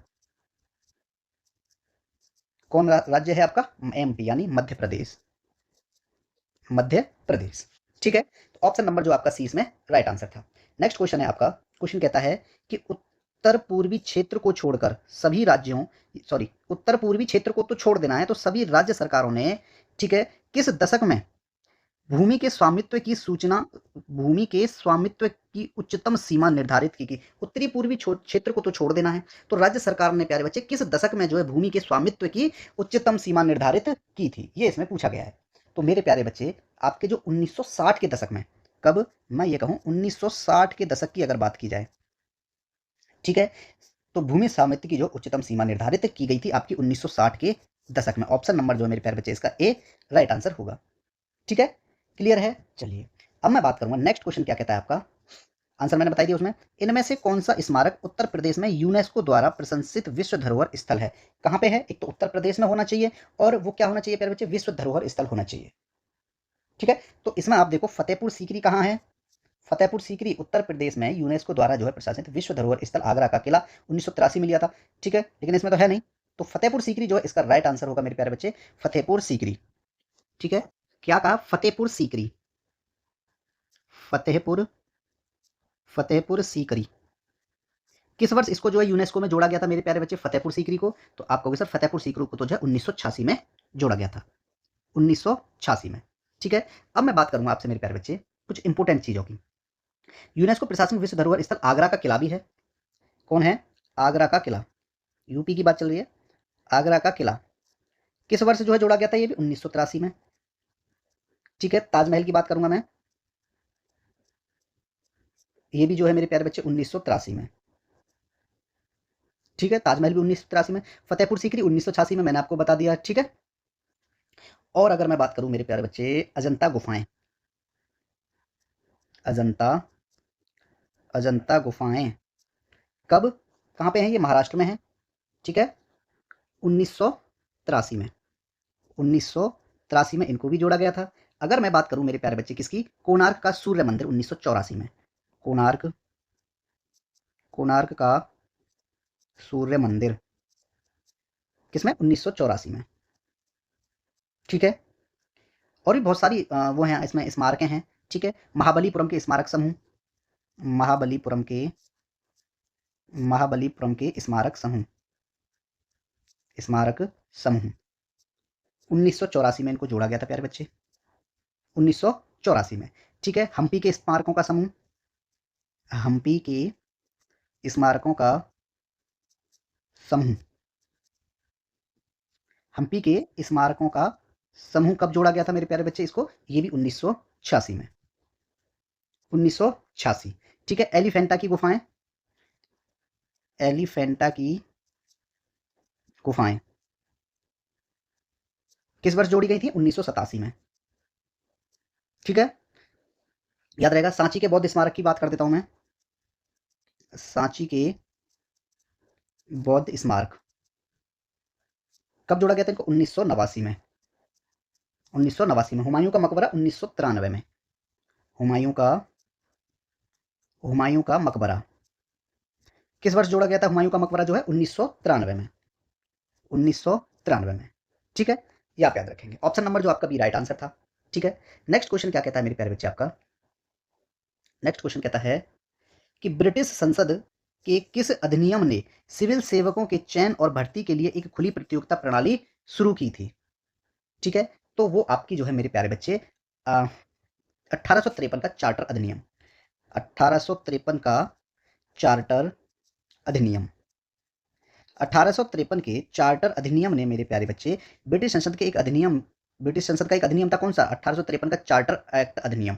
ठीक है, सिविल सेवकों के चयन और भर्ती के लिए एक खुली प्रतियोगिता प्रणाली शुरू की थी 1853 का चार्टर अधिनियम ने। ठीक है, 1853 का जो चार्टर अधिनियम था प्यारे बच्चे वो सिविल सेवाओं के लिए प्रतियोगी, ठीक है, परीक्षाओं का खुला आयोजन हुआ। ठीक है, इसे भारतीयों के लिए भी खोल दिया गया था। ठीक है, ये बात याद रखेंगे। ठीक है, अब इसकी जो स्थापना हुई थी मेरे प्यारे बच्चे, स्थापना की अगर मैं बात करूं तो 1854 में, ठीक है, इस संदर्भ में वर्ष 1854 में मैकाले समिति की स्थापना हुई, मैकाले समिति की स्थापना। ठीक है, ये बात याद रखेंगे। क्लियर है? चलिए, तो मेरे प्यारे बच्चे अगर मैं बात करूं पाई का विद्रोह कहां हुआ था? कौन सा विद्रोह की बात कर रहा हूं मैं? पाई का विद्रोह, पाई का विद्रोह। तो पाई का विद्रोह मेरे प्यारे बच्चे कहां हुआ था? उड़ीसा में हुआ था। ठीक है, कहां हुआ था? उड़ीसा में हुआ था, ये याद रखेंगे। पाई का विद्रोह पूछ लिया जाता है। ठीक है, एक था सतारा विद्रोह, सतारा, सतारा विद्रोह, सतारा विद्रोह कहां हुआ था प्यारे बच्चे? सतारा में हुआ था। कब हुआ था? 1841 में। ठीक है, एक था गडकरी विद्रोह, गडकरी विद्रोह, ये कहां हुआ था आपका प्यारे बच्चे? ये कोल्हापुर में हुआ था, कोल्हापुर में हुआ था। कब? 1844 में। ठीक है, पाई का विद्रोह जो है मेरे प्यारे बच्चे 1804 से 17 तक चला था। ठीक है, फिर 17 से 25 तक हो गया था। ठीक है, ये बात याद रखेंगे आप। ठीक है, वहाबी आंदोलन जो है रोहिलखंड में हुआ था, ये आप याद रखेंगे। उसके हिसाब से ऑप्शन नंबर जो मेरे प्यारे बच्चे ए इसका राइट आंसर है। ठीक है, नेक्स्ट क्वेश्चन है आपका प्यारे बच्चे, क्या कहता है कि निम्नलिखित में से कौन सा क्षेत्र निर्मित वस्तुओं का उत्पादन करता है? क्या करता है? कौन सा क्षेत्र जो है निर्मित वस्तुओं का उत्पादन करता है? तो मेरे प्यारे बच्चे जो द्वितीयक क्षेत्र होता है, कौन सा? द्वितीय। ठीक है, तो मैं सबसे पहले प्यारे बच्चे आपसे बात करूंगा किसकी? प्राथमिक क्षेत्र की। प्राथमिक क्षेत्र, प्राथमिक क्षेत्र के बारे में, यानी प्राइमरी सेक्टर। इसमें क्या होता है प्यारे बच्चे? पृथ्वी से सीधे प्राकृतिक संसाधनों का निष्कर्ष शामिल है, जैसे कृषि है, वानिकी है और खनन है। ठीक है, क्या क्या है इसमें? इसमें है जैसे आपके कृषि, ठीक है, और क्या हो जाएगा? वानिकी, कृषि, वानिकी और खनन। ये किस में आएंगे? आपके प्राथमिक क्षेत्र में आएंगे। अब बात करूं मैं द्वितीयक क्षेत्र, द्वितीयक क्षेत्र। अब द्वितीयक क्षेत्र की बात करें तो इसमें क्या क्या आएगा प्यारे बच्चे? जैसे कारखानों में वस्त्र उत्पादन, कारखानों में, कारखानों में वस्त्र उत्पादन। ठीक है, और क्या क्या आ जाएगा इसमें? ऑटोमोबाइल निर्माण, ऑटोमोबाइल, ऑटोमोबाइल निर्माण भी इसी में आएगा, इस्पात भी इसी में आएगा। ठीक है, अगर मैं अब बात करूं मेरे प्यारे बच्चे तृतीय क्षेत्र की, किसकी बात कर रहा हूं मैं? तृतीय क्षेत्र की बात कर रहा हूं। इसमें क्या क्या आता है मेरे प्यारे बच्चे? इसमें आती है बैंकिंग सेवाएं। ठीक है, सेवाएं प्रदान करते हैं इसमें कौन कौन सी? एक तो बैंकिंग, क्या आएगा इसमें? बैंकिंग। ठीक है, और क्या आएगा आपका? स्वास्थ्य सेवा, शिक्षा, स्वास्थ्य सेवा, और क्या आएगा आपका? शिक्षा। ये आपके तृतीय क्षेत्र में होंगे। अगर बात करी जाए चतुर्थक क्षेत्र में, चतुर्थक क्षेत्र में, तो ये बेटे ज्ञान आधारित गतिविधियां, जैसे अनुसंधान, क्या क्या बात करूंगा मैं? अनुसंधान, विकास और सूचना प्रौद्योगिकी से संबंधित, विकास और सूचना प्रौद्योगिकी। ठीक है, ये इसमें आएंगे। तो अब इस क्वेश्चन के अनुसार क्या पूछा गया था मेरे प्यारे बच्चे? निम्न में से कौन सा क्षेत्र निर्मित वस्तुओं का उत्पादन करता है? तो मेरे प्यारे बच्चे आप देखोगे कृषि, वानिकी, खनन क्या है? ये प्रथम में है, लेकिन कारखानों में वस्त्र उत्पादन, ऑटोमोबाइल निर्माण, ये क्या है? वस्तुओं का उत्पादन ही तो है। तो ऑप्शन नंबर जो आपका ए राइट आंसर होगा, सेकेंडरी सेक्टर। ठीक है, आपको मैंने एग्जांपल और चारों सेक्टर्स के लिखवा दिए हैं, प्राइमरी, सेकेंडरी और टेरिटरी और क्वाड्रिनरी, क्वार्टरली। ठीक है, तो आप याद रखेंगे द्वितीय क्षेत्र में कारखानों में वस्त्र उत्पादन, उत्पादन की बात हो रही है। ठीक है, ऑटोमोबाइल निर्माण और इस्पात, ये सब किसमें? सेकेंडरी क्षेत्र में, यानी द्वितीय, सेकेंडरी सेक्टर यानी द्वितीय क्षेत्र में है। ऑप्शन नंबर ए आपका राइट आंसर है। ठीक है, नेक्स्ट क्वेश्चन है प्यारे बच्चे आपका। क्वेश्चन कहता है कि अफगानिस्तान में निम्नलिखित में से कौन सा बांध जो है भारत की सहायता से बनाया गया या बनाया जाना है? ठीक है, तो काफी इंपॉर्टेंट क्वेश्चन हैं सब जो है। ठीक है, तो मेरे प्यारे बच्चे 2016 में कब बनाया गया था? ये 2016 में भारत की सहायता से, 2016 में भारत की सहायता से, भारत की सहायता से, ठीक है, अफगानिस्तान में एक बांध बनाया गया जिसका नाम है सलमा बांध। सहायता से अफगानिस्तान में, अफगानिस्तान में कौन सा बांध बनाया गया बेटे? सलमा बांध का निर्माण कराया गया। सलमा बांध का, सलमा बांध का निर्माण कराया गया। ठीक है, कब? 2016 में। ठीक है, ये बात आप याद रखेंगे। इस परियोजना का उद्देश्य क्या है मेरे प्यारे बच्चे? परियोजना का उद्देश्य क्या है इसका? जो ये परियोजना है, इस परियोजना का कुछ उद्देश्य तो होगा, क्यों या ऐसे ही पैसा खर्च किया गया है? $290 मिलियन, 290 मिलियन अमेरिकन डॉलर जो है खर्च किया गया है इस पे। तो इस परियोजना के उद्देश्य क्या थे प्यारे बच्चे? सिंचाई, सिंचाई और बिजली निर्माण, सिंचाई और बिजली निर्माण। ठीक है, यह बांध अफगानिस्तान की हरी नदी पर स्थित है। किसमें? अफगानिस्तान की, अफगानिस्तान की किस नदी पर स्थित है? हरी नदी पर स्थित है। हरी, हरी नहीं हरी, हरी नदी पर, हरी नदी पर स्थित है। ठीक है, ये आप याद रखेंगे। क्लियर हो गया? तो अब इसमें देखो सलमा बांध जो मेरे प्यारे बच्चे 2016 में भारत की सहायता से अफगानिस्तान में बनाया गया था। ठीक है, उसका उद्देश्य था सिंचाई और बिजली निर्माण। ऑप्शन नंबर आपका सी राइट आंसर है। ठीक है, नेक्स्ट क्वेश्चन क्या कहता है प्यारे बच्चे? क्वेश्चन कहता है आपका कि 2011 में निम्न में से किस संवैधानिक संशोधन अधिनियम ने सहकारी समितियों से संबंधित एक नया निर्देश सिद्धांत जोड़ा था? तो मेरे प्यारे बच्चे आपका 97वां जो संशोधन हुआ था, ठीक है मेरे प्यारे बच्चे, 97वां जो संविधान संशोधन आपका हुआ था, ठीक है, कब हुआ था? 2012 में। 2012 में जो 97वां संविधान संशोधन हुआ था, इस संशोधन द्वारा अनुच्छेद 19 में संशोधन करके, ठीक है, और भाग 9 खा जुड़ा, और इसके द्वारा जो सहकारी समितियों को एक संवैधानिक स्थान एवं संरक्षण प्रदान किया गया था। ठीक है, अनुच्छेद क्या हुआ था इसमें? अनुच्छेद कौन सा? 19 में संशोधन अनुच्छेद 19 में संशोधन किया, ठीक है, और भाग 9 खा जुड़ा, भाग 9 का खा जुड़ा, ठीक है प्यारे बच्चे, ये आप याद रखेंगे। यही अगर मैं बात करूं तो ऑप्शन नंबर जो आपका ए इसका राइट आंसर होगा कि 97वें संविधान संशोधन द्वारा 2012 में जो है मेरे प्यारे बच्चे सहकारी समितियों से संबंधित एक नया निर्देशक सिद्धांत जोड़ा गया था, ठीक है, इतना याद रखना आपको। 73वें संविधान संशोधन कब हुआ था मेरे प्यारे बच्चे? 1992 में। 73वां संशोधन 73वां संशोधन कब हुआ था? 1992 में, ठीक है। इसके द्वारा क्या हुआ था मेरे प्यारे बच्चे इसमें? इसके द्वारा किसकी बात कर रहा हूं मैं? 73वां, ठीक है। इसके द्वारा संविधान में भाग 9 तथा अनुच्छेद 243 अनुच्छेद 243 और 243 का से लेके ये यहाँ तक, ठीक है, तथा अनुसूची 11 तथा अनुसूची 11 को जोड़कर अनुसूची 11 को प्यारे बच्चे अगर जोड़कर जो संपूर्ण भारत में जोड़कर संपूर्ण भारत में पंचायती राज की स्थापना का प्रावधान किया गया था। पंचायती राज की स्थापना का प्रावधान किया गया था, ठीक है, 73वें संविधान संशोधन 1992 में, ठीक है, ये आप याद रखेंगे।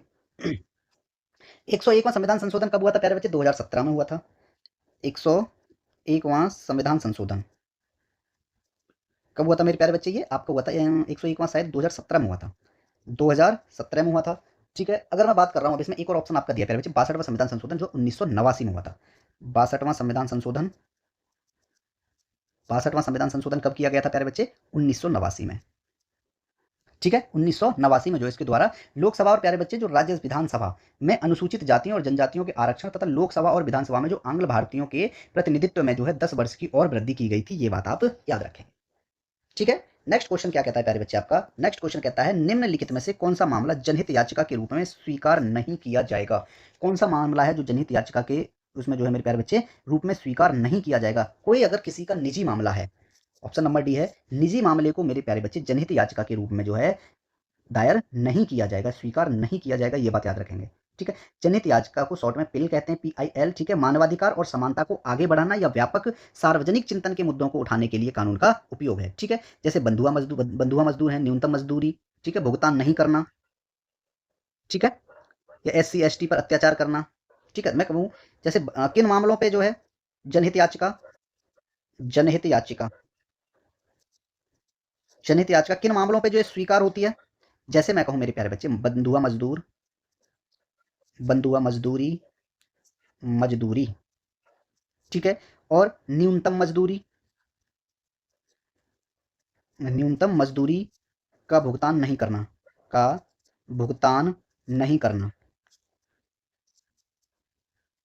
ठीक है। और अगर मैं बात करूं प्यारे बच्चे SC ST पर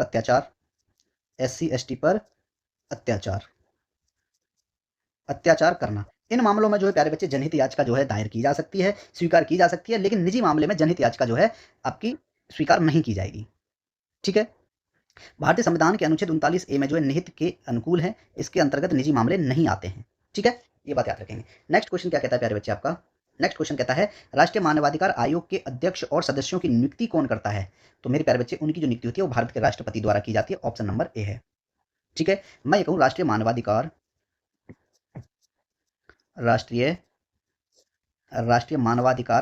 आयोग की स्थापना किस वर्ष की गई थी प्यारे बच्चे? 12 अक्टूबर 1993 को हुई थी, ठीक है। जिसका उद्देश्य क्या था प्यारे बच्चे? अगर मैं उद्देश्य की बात करूं, इसका उद्देश्य क्या था? इसका उद्देश्य था मौलिक अधिकारों की रक्षा करना, मौलिक अधिकारों की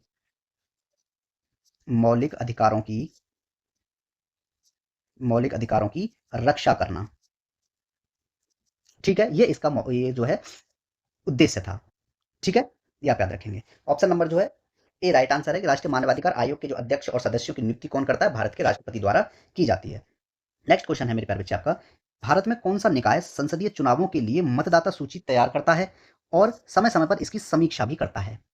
ठीक है, तो वो कौन सा डिपार्टमेंट होगा मेरे प्यारे बच्चे? वो आगा आपका भारत निर्वाचन आयोग, यानी the election commission of India जो होगा, जो भारत का निर्वाचन आयोग होगा, वो मेरे प्यारे बच्चे मतदाता सूची तैयार करता है और समय समय पर इनकी समीक्षा भी करता है। ठीक है, ये जो है आपका किसमें दिया? भारतीय निर्वाचन आयोग, भारतीय भारतीय निर्वाचन आयोग, भारतीय निर्वाचन आयोग का अनुच्छेद 324 के अधीन। ठीक है, यह बात याद रखेंगे। राष्ट्रपति और उपराष्ट्रपति के पदों के लिए निर्वाचन के लिए जो है नामावली भी तैयार करते हैं ये। ठीक है, भारतीय निर्वाचन आयोग अनुच्छेद 324 के अधीन। ऑप्शन नंबर सी इसका राइट आंसर है। ठीक है, नेक्स्ट क्वेश्चन है मेरे प्यारे बच्चे, क्या कहता है क्वेश्चन कि 1985 के 52वें संवैधानिक संशोधन अधिनियम द्वारा भारतीय संविधान में कौन सी अनुसूची जोड़ी गई थी? तो मेरे प्यारे बच्चे 10वीं अनुसूची जो है जोड़ी गई थी। ठीक है, 10वीं अनुसूची 1985 में जो है 52वें संविधान संशोधन द्वारा जोड़ी गई थी। ठीक है, क्या लिखूंगा मैं? 52वां संविधान संशोधन, 52वां संशोधन कब किया गया था मेरे प्यारे बच्चे? 1985 को किया गया था। ठीक है, इसके द्वारा जो है प्यारे बच्चे कौन सी सूची जोड़कर? 10वीं अनुसूची जोड़कर, 10वीं अनुसूची जोड़कर क्या किया था प्यारे बच्चे? दल बदल को रोकने के लिए कानून बनाया गया। दल बदल को रोकने के लिए, दल बदल को रोकने के लिए कानून बनाया गया, कानून बनाया गया। ठीक है, ये बात याद रखें। ऑप्शन नंबर जो इसका बी राइट आंसर है। चौथी अनुसूची की अगर मैं बात करूं मेरे प्यारे बच्चे, किसकी बात कर रहा हूं मैं? चौथी अनुसूची, चौथी अनुसूची, चौथी अनुसूची जो है मेरे प्यारे बच्चे वो राज्यसभा में सीटों का बंटवारा से संबंधित है। राज्यसभा में, राज्यसभा में सीटों का बंटवारा, सीटों का बंटवारा। ठीक है, छठी अनुसूची की बात करूं मैं प्यारे बच्चे, छठी अनुसूची, छठी अनुसूची में जो है मेरे प्यारे बच्चे किसके बारे में उपबंध दिए गए? असम, मेघालय, असम, मेघालय, त्रिपुरा, मिजोरम, मिजोरम। ठीक है, राज्यों के, राज्यों के जनजाति क्षेत्र के, जनजाति जनजाति क्षेत्र के प्रशासन के बारे में उपबंध, प्रशासन के बारे में उपबंध। ठीक है, ये आपका छठवीं सूची में दिया है। अगर मैं बात करूं, आपको दिया सातवीं सूची, सातवीं सूची, सातवीं सूची का क्या प्रावधान है? जो केंद्र और राज्यों के बीच शक्तियों का विभाजन, केंद्र और, केंद्र और राज्यों, केंद्र और राज्यों के बीच शक्तियों का विभाजन, शक्तियों का विभाजन। ठीक है, तो ऑप्शन नंबर जो आपका 10वां राइट आंसर था कि 1985 में जब 52वां संविधान संशोधन अधिनियम किया गया, तो इसमें जो भारतीय संविधान में, ठीक है, 10वीं अनुसूची जो है मेरे प्यारे बच्चे जोड़ी गई थी। ठीक है, चलिए, क्यों जोड़ी गई थी? ये कानून बनाने के लिए। जो कानून किस लिए बनाया गया? दल बदल को रोकने के लिए। ठीक है, चलिए नेक्स्ट क्वेश्चन है मेरे प्यारे बच्चे। क्वेश्चन क्या कहता है कि अंतरराष्ट्रीय संगठन QUAD का पूर्ण रूप क्या होगा? किसका? QUAD का। मेरे प्यारे बच्चे QUAD इसका पूर्ण रूप पूछा गया तो क्या होगा मेरे प्यारे बच्चे? Quadrilateral security dialogue. ठीक है, क्वाड्रिलेटरल, क्वाड्रिलेटरल सिक्योरिटी, और क्या हो जाएगा मेरे प्यारे बच्चे? डायलॉग। ठीक है, तो ऑप्शन नंबर जो इसका बी प्यारे बच्चे राइट आंसर होगा। ठीक है, क्लियर है? चलिए, इसकी शुरुआत कब हुई थी मेरे प्यारे बच्चे? इस वार्ता की शुरुआत कब हुई थी? इसकी शुरुआत, इसकी अगर मैं शुरुआत की बात करूं मेरे प्यारे बच्चे, तो इसकी शुरुआत जो है वो 2007 में, 2007 में जापानी प्रधानमंत्री थे, जापान के प्रधानमंत्री, कब? 2007 में जापान के प्रधानमंत्री कौन थे? Shinzo Abe.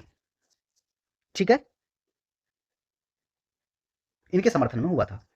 ठीक है, नेक्स्ट क्वेश्चन है मेरे प्यारे बच्चे आपका, बांग्लादेश के राष्ट्रीय गान के रचयिता कौन थे? भारत इसके, बांग्लादेश के। तो मेरे प्यारे बच्चे ऑप्शन नंबर बी है रविंद्रनाथ टैगोर। ठीक है, रविंद्रनाथ टैगोर द्वारा जो है भारत का राष्ट्रगान जनगण मन, ठीक है, नहीं, बांग्लादेश की राष्ट्रगान आमार्स। ठीक है, एक तो क्या बोलेगा मेरे बच्चे? रविंद्रनाथ टैगोर द्वारा, इस रविंद्रनाथ टैगोर द्वारा एक तो जनगण मन, ठीक है, भारत का राष्ट्रगान, भारत का राष्ट्रगान, ठीक है, और बांग्लादेश का राष्ट्रगान, बांग्लादेश का, बांग्लादेश का राष्ट्रगान, बांग्लादेश का राष्ट्रगान, आमार सोनार। आमार, सोनार, बांग्ला। ठीक है, ये भी जो है रविंद्रनाथ टैगोर द्वारा जो है किया गया है। ठीक है, रविंद्रनाथ टैगोर एशिया के प्रथम नोबेल पुरस्कार विजेता थे। कौन? इन्हीं की बात कर रही है, एशिया के प्रथम नोबेल पुरस्कार विजेता, नोबेल पुरस्कार विजेता। ठीक है, साहित्य के क्षेत्र में दिया गया था कब? 1913 में, 1913 में। ऑप्शन नंबर जो इसका भी राइट आंसर था। नेक्स्ट क्वेश्चन है मेरे प्यारे बच्चे कि कंप्यूटर में आईपी का पूर्ण रूप क्या होता है? ठीक है, कंप्यूटर में आईपी का पूर्ण रूप क्या होता है? तो मेरे प्यारे बच्चे आईपी का पूर्ण रूप जो होगा इंटरनेट प्रोटोकॉल, इंटरनेट प्रोटोकॉल। ठीक है, मैं बात करूंगा मेरे प्यारे बच्चे, कंप्यूटर से रिलेटेड ही है सीपीयू। सीपीयू का पूर्ण रूप क्या होगा मेरे प्यारे बच्चे? Central processing unit, central processing unit. ठीक है, रैम, रैम क्या होगा? Random access memory, random access memory, RAM हो गया। अब बात करूं मैं ROM, read only memory, read only memory. ठीक है, एचडीडी की बात करूं मैं, एचडीडी, एचडीडी की फुल फॉर्म क्या होगी प्यारे बच्चे? Hard disk drive, hard disk drive. ठीक है, एसएसडी की बात करूं तो एसएसडी यानी solid state drive, solid state drive. ठीक है, और भी हैं बहुत सारे। यूएसबी, यूएसबी की बात करूं तो क्या हो जाएगा मेरे प्यारे बच्चे? यूनिवर्सल सीरियल बस, यूनिवर्सल सीरियल बस। ठीक है, लैन की बात करूं मैं, लैन LAN क्या हो जाएगा यहाँ पे? Local area network, local, local area network. ठीक है, वैन की बात करूं मैं, WAN, वैन की अगर मैं बात करूं तो क्या हो जाएगा मेरे प्यारे बच्चे? वैन का फुल फॉर्म क्या होता है कंप्यूटर के माध्यम से? Wide area network, wide area network. ठीक है, और HTML, HTML hyper text, hyper text markup language, hyper text, hyper text markup language. ठीक है, hyper text markup language. WWW, WWW world wide web, world wide web. ठीक है, तो ये आपकी जो इंपॉर्टेंट है कंप्यूटर से रिलेटेड जो भी आपकी फुल फॉर्म्स हैं। और मैंने आईपी की क्या बताया आपको? Internet protocol. ऑप्शन नंबर जो आपका डी प्यारे बच्चे राइट आंसर है। ठीक है, नेक्स्ट क्वेश्चन है आपका कि राष्ट्रीय सुरक्षा अधिनियम के तहत निरुद्ध किए गए व्यक्ति की स्थायी रिहाई का प्रावधान अधिनियम की धारा में प्रवर्तित है। किस धारा के अंतर्गत जो है उसका प्रावधान है कि उसको रिहाई दी जाएगी? तो प्यारे बच्चे, राष्ट्रीय सुरक्षा अधिनियम के तहत निरुद्ध किए गए व्यक्ति की स्थायी रिहाई का प्रावधान अधिनियम की धारा 15 में किया गया है। ठीक है, राष्ट्रीय सुरक्षा अधिनियम को 1980 में पारित किया गया था। राष्ट्रीय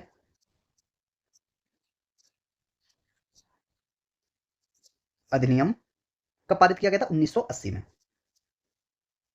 मैं बात कर रहा हूं आपका राष्ट्रीय सुरक्षा अधिनियम 1980। मैं सबसे पहले बात करूंगा प्यारे बच्चे धारा 4 की। पिछली क्लास में भी मैं धारा कई करा चुका हूं, जिसमें क्या दिया धारा 4 में? निरोधादेश का निष्पादन, निरोधादेश का निष्पादन। ठीक है, धारा 4 हो गई। धारा 7 की बात करूं मैं, धारा 7, धारा 7 क्या कहती है प्यारे बच्चे? फरार व्यक्ति के संबंध में शक्तियां, फरार व्यक्ति के, फरार व्यक्ति के संबंध में शक्तियां। ठीक है, सलाहकार बोर्ड का गठन धारा 9 में है। धारा 9 में क्या है? सलाहकार बोर्ड का गठन, सलाहकार बोर्ड का गठन। ठीक है, धारा 10 में क्या दिया गया है प्यारे बच्चे?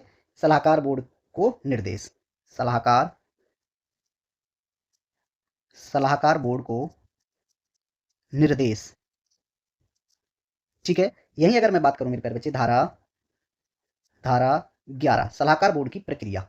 ठीक है, सलाहकार, सलाहकार बोर्ड की प्रक्रिया। ठीक, वहीं अगर मैं बात करूं धारा 12 सलाहकार बोर्ड की सूचना की कार्रवाई होगी। ठीक है, धारा 13 की बात करते हैं इससे बाद। धारा 13, धारा 13 किससे संबंधित है प्यारे बच्चे? निरोध की अधिकतम अवधि, निरोध की, निरोध की अधिकतम अवधि। ठीक है, और निरोधादेश को रद्द किया जाना 14 में है। धारा, धारा 14 क्या कहती है? निरोधादेश को रद्द किया जाना, निरोधादेश को, निरोधादेश को रद्द करना, रद्द करना। ठीक है, ये बात आप याद रखेंगे। ऑप्शन नंबर जो आपका 15वां जो राइट आंसर होगा, 15 में क्या है प्यारे बच्चे? निरुद्ध व्यक्ति की स्थायी मुक्ति। ठीक है, चलिए नेक्स्ट क्वेश्चन है प्यारे बच्चे आपका, किस नहर के बारे में यह कहा जाता है कि उसके द्वारा विजयनगर साम्राज्य में शहरी कोर से पवित्र केंद्र को क्या किया गया प्यारे बच्चे? विभक्त करने वाली घाटी की सिंचाई की गई थी। तो मेरे प्यारे बच्चे ये किस नहर के बारे में कहा जाता है? एक हिरिया नहर है। कौन सी नहर है? हिरिया नहर। ठीक है, उसके द्वारा जो प्यारे बच्चे विजयनगर साम्राज्य में शहरी कोर के पवित्र केंद्र के विभक्त करने की घाटी की सिंचाई की गई थी। ठीक है, विजयनगर साम्राज्य की स्थापना, विजयनगर साम्राज्य की स्थापना कब की गई थी प्यारे बच्चे? 1336 ईस्वी में, 1336 ईस्वी में की गई थी। ठीक है, क्लियर है? ऑप्शन नंबर ए इसका राइट आंसर है। आपका नेक्स्ट क्वेश्चन है प्यारे बच्चे कि भारतीय संविधान के निम्नलिखित में से कौन से अनुच्छेद केंद्र और राज्य के बीच प्रशासनिक संबंधों से संबंधित हैं? मेरे प्यारे बच्चे अनुच्छेद 256 से 263 तक, ऑप्शन नंबर जो है डी राइट आंसर रहेगा। ठीक है, मैं बात करूं किसी अध्याय, आपका अध्याय 2। ठीक है, किससे संबंधित है? आपका प्रशासनिक संबंधित, प्रशासनिक, प्रशासनिक संबंध। ठीक है, एडमिनिस्ट्रेटिव रिलेशंस। ठीक है, अनुच्छेद, अध्याय 2 में कितने अनुच्छेद हैं प्यारे बच्चे? कहां से किसके बारे में? केंद्र और राज्य के बीच प्रशासनिक संबंध कहां से कहां तक है? 256 से, अनुच्छेद 256 से 261 तक। ठीक है, 256 से 261 तक। क्लियर? तो ऑप्शन नंबर जो आपका मेरे प्यारे बच्चे डी राइट आंसर होगा, 256 से 263 तक, 61 तक नहीं, सॉरी 63 तक है उसमें, 63 तक हैं। ठीक है, 63 तक, 256 से 263 तक अनुच्छेद जो है मेरे प्यारे बच्चों केंद्र और राज्य के बीच प्रशासनिक संबंध से संबंधित हैं। ठीक है, ये आप याद रखेंगे। 256 की बात करूं मैं, अनुच्छेद 256, अनुच्छेद 256 क्या कहता है? राज्यों की और संघ की बाध्यता, राज्य की और संघ की बाध्यता। ठीक है, वहीं मैं अनुच्छेद 257 की बात करूं, अनुच्छेद 257, अनुच्छेद 257 क्या कहता है पहले बच्चे? कुछ दशाओं में, कुछ दशाओं में राज्यों पर, कुछ दशाओं में राज्यों पर संघ का नियंत्रण, संघ का नियंत्रण। ठीक है, ये आपका 257 में दिया है। ठीक है, ये आप याद रखेंगे।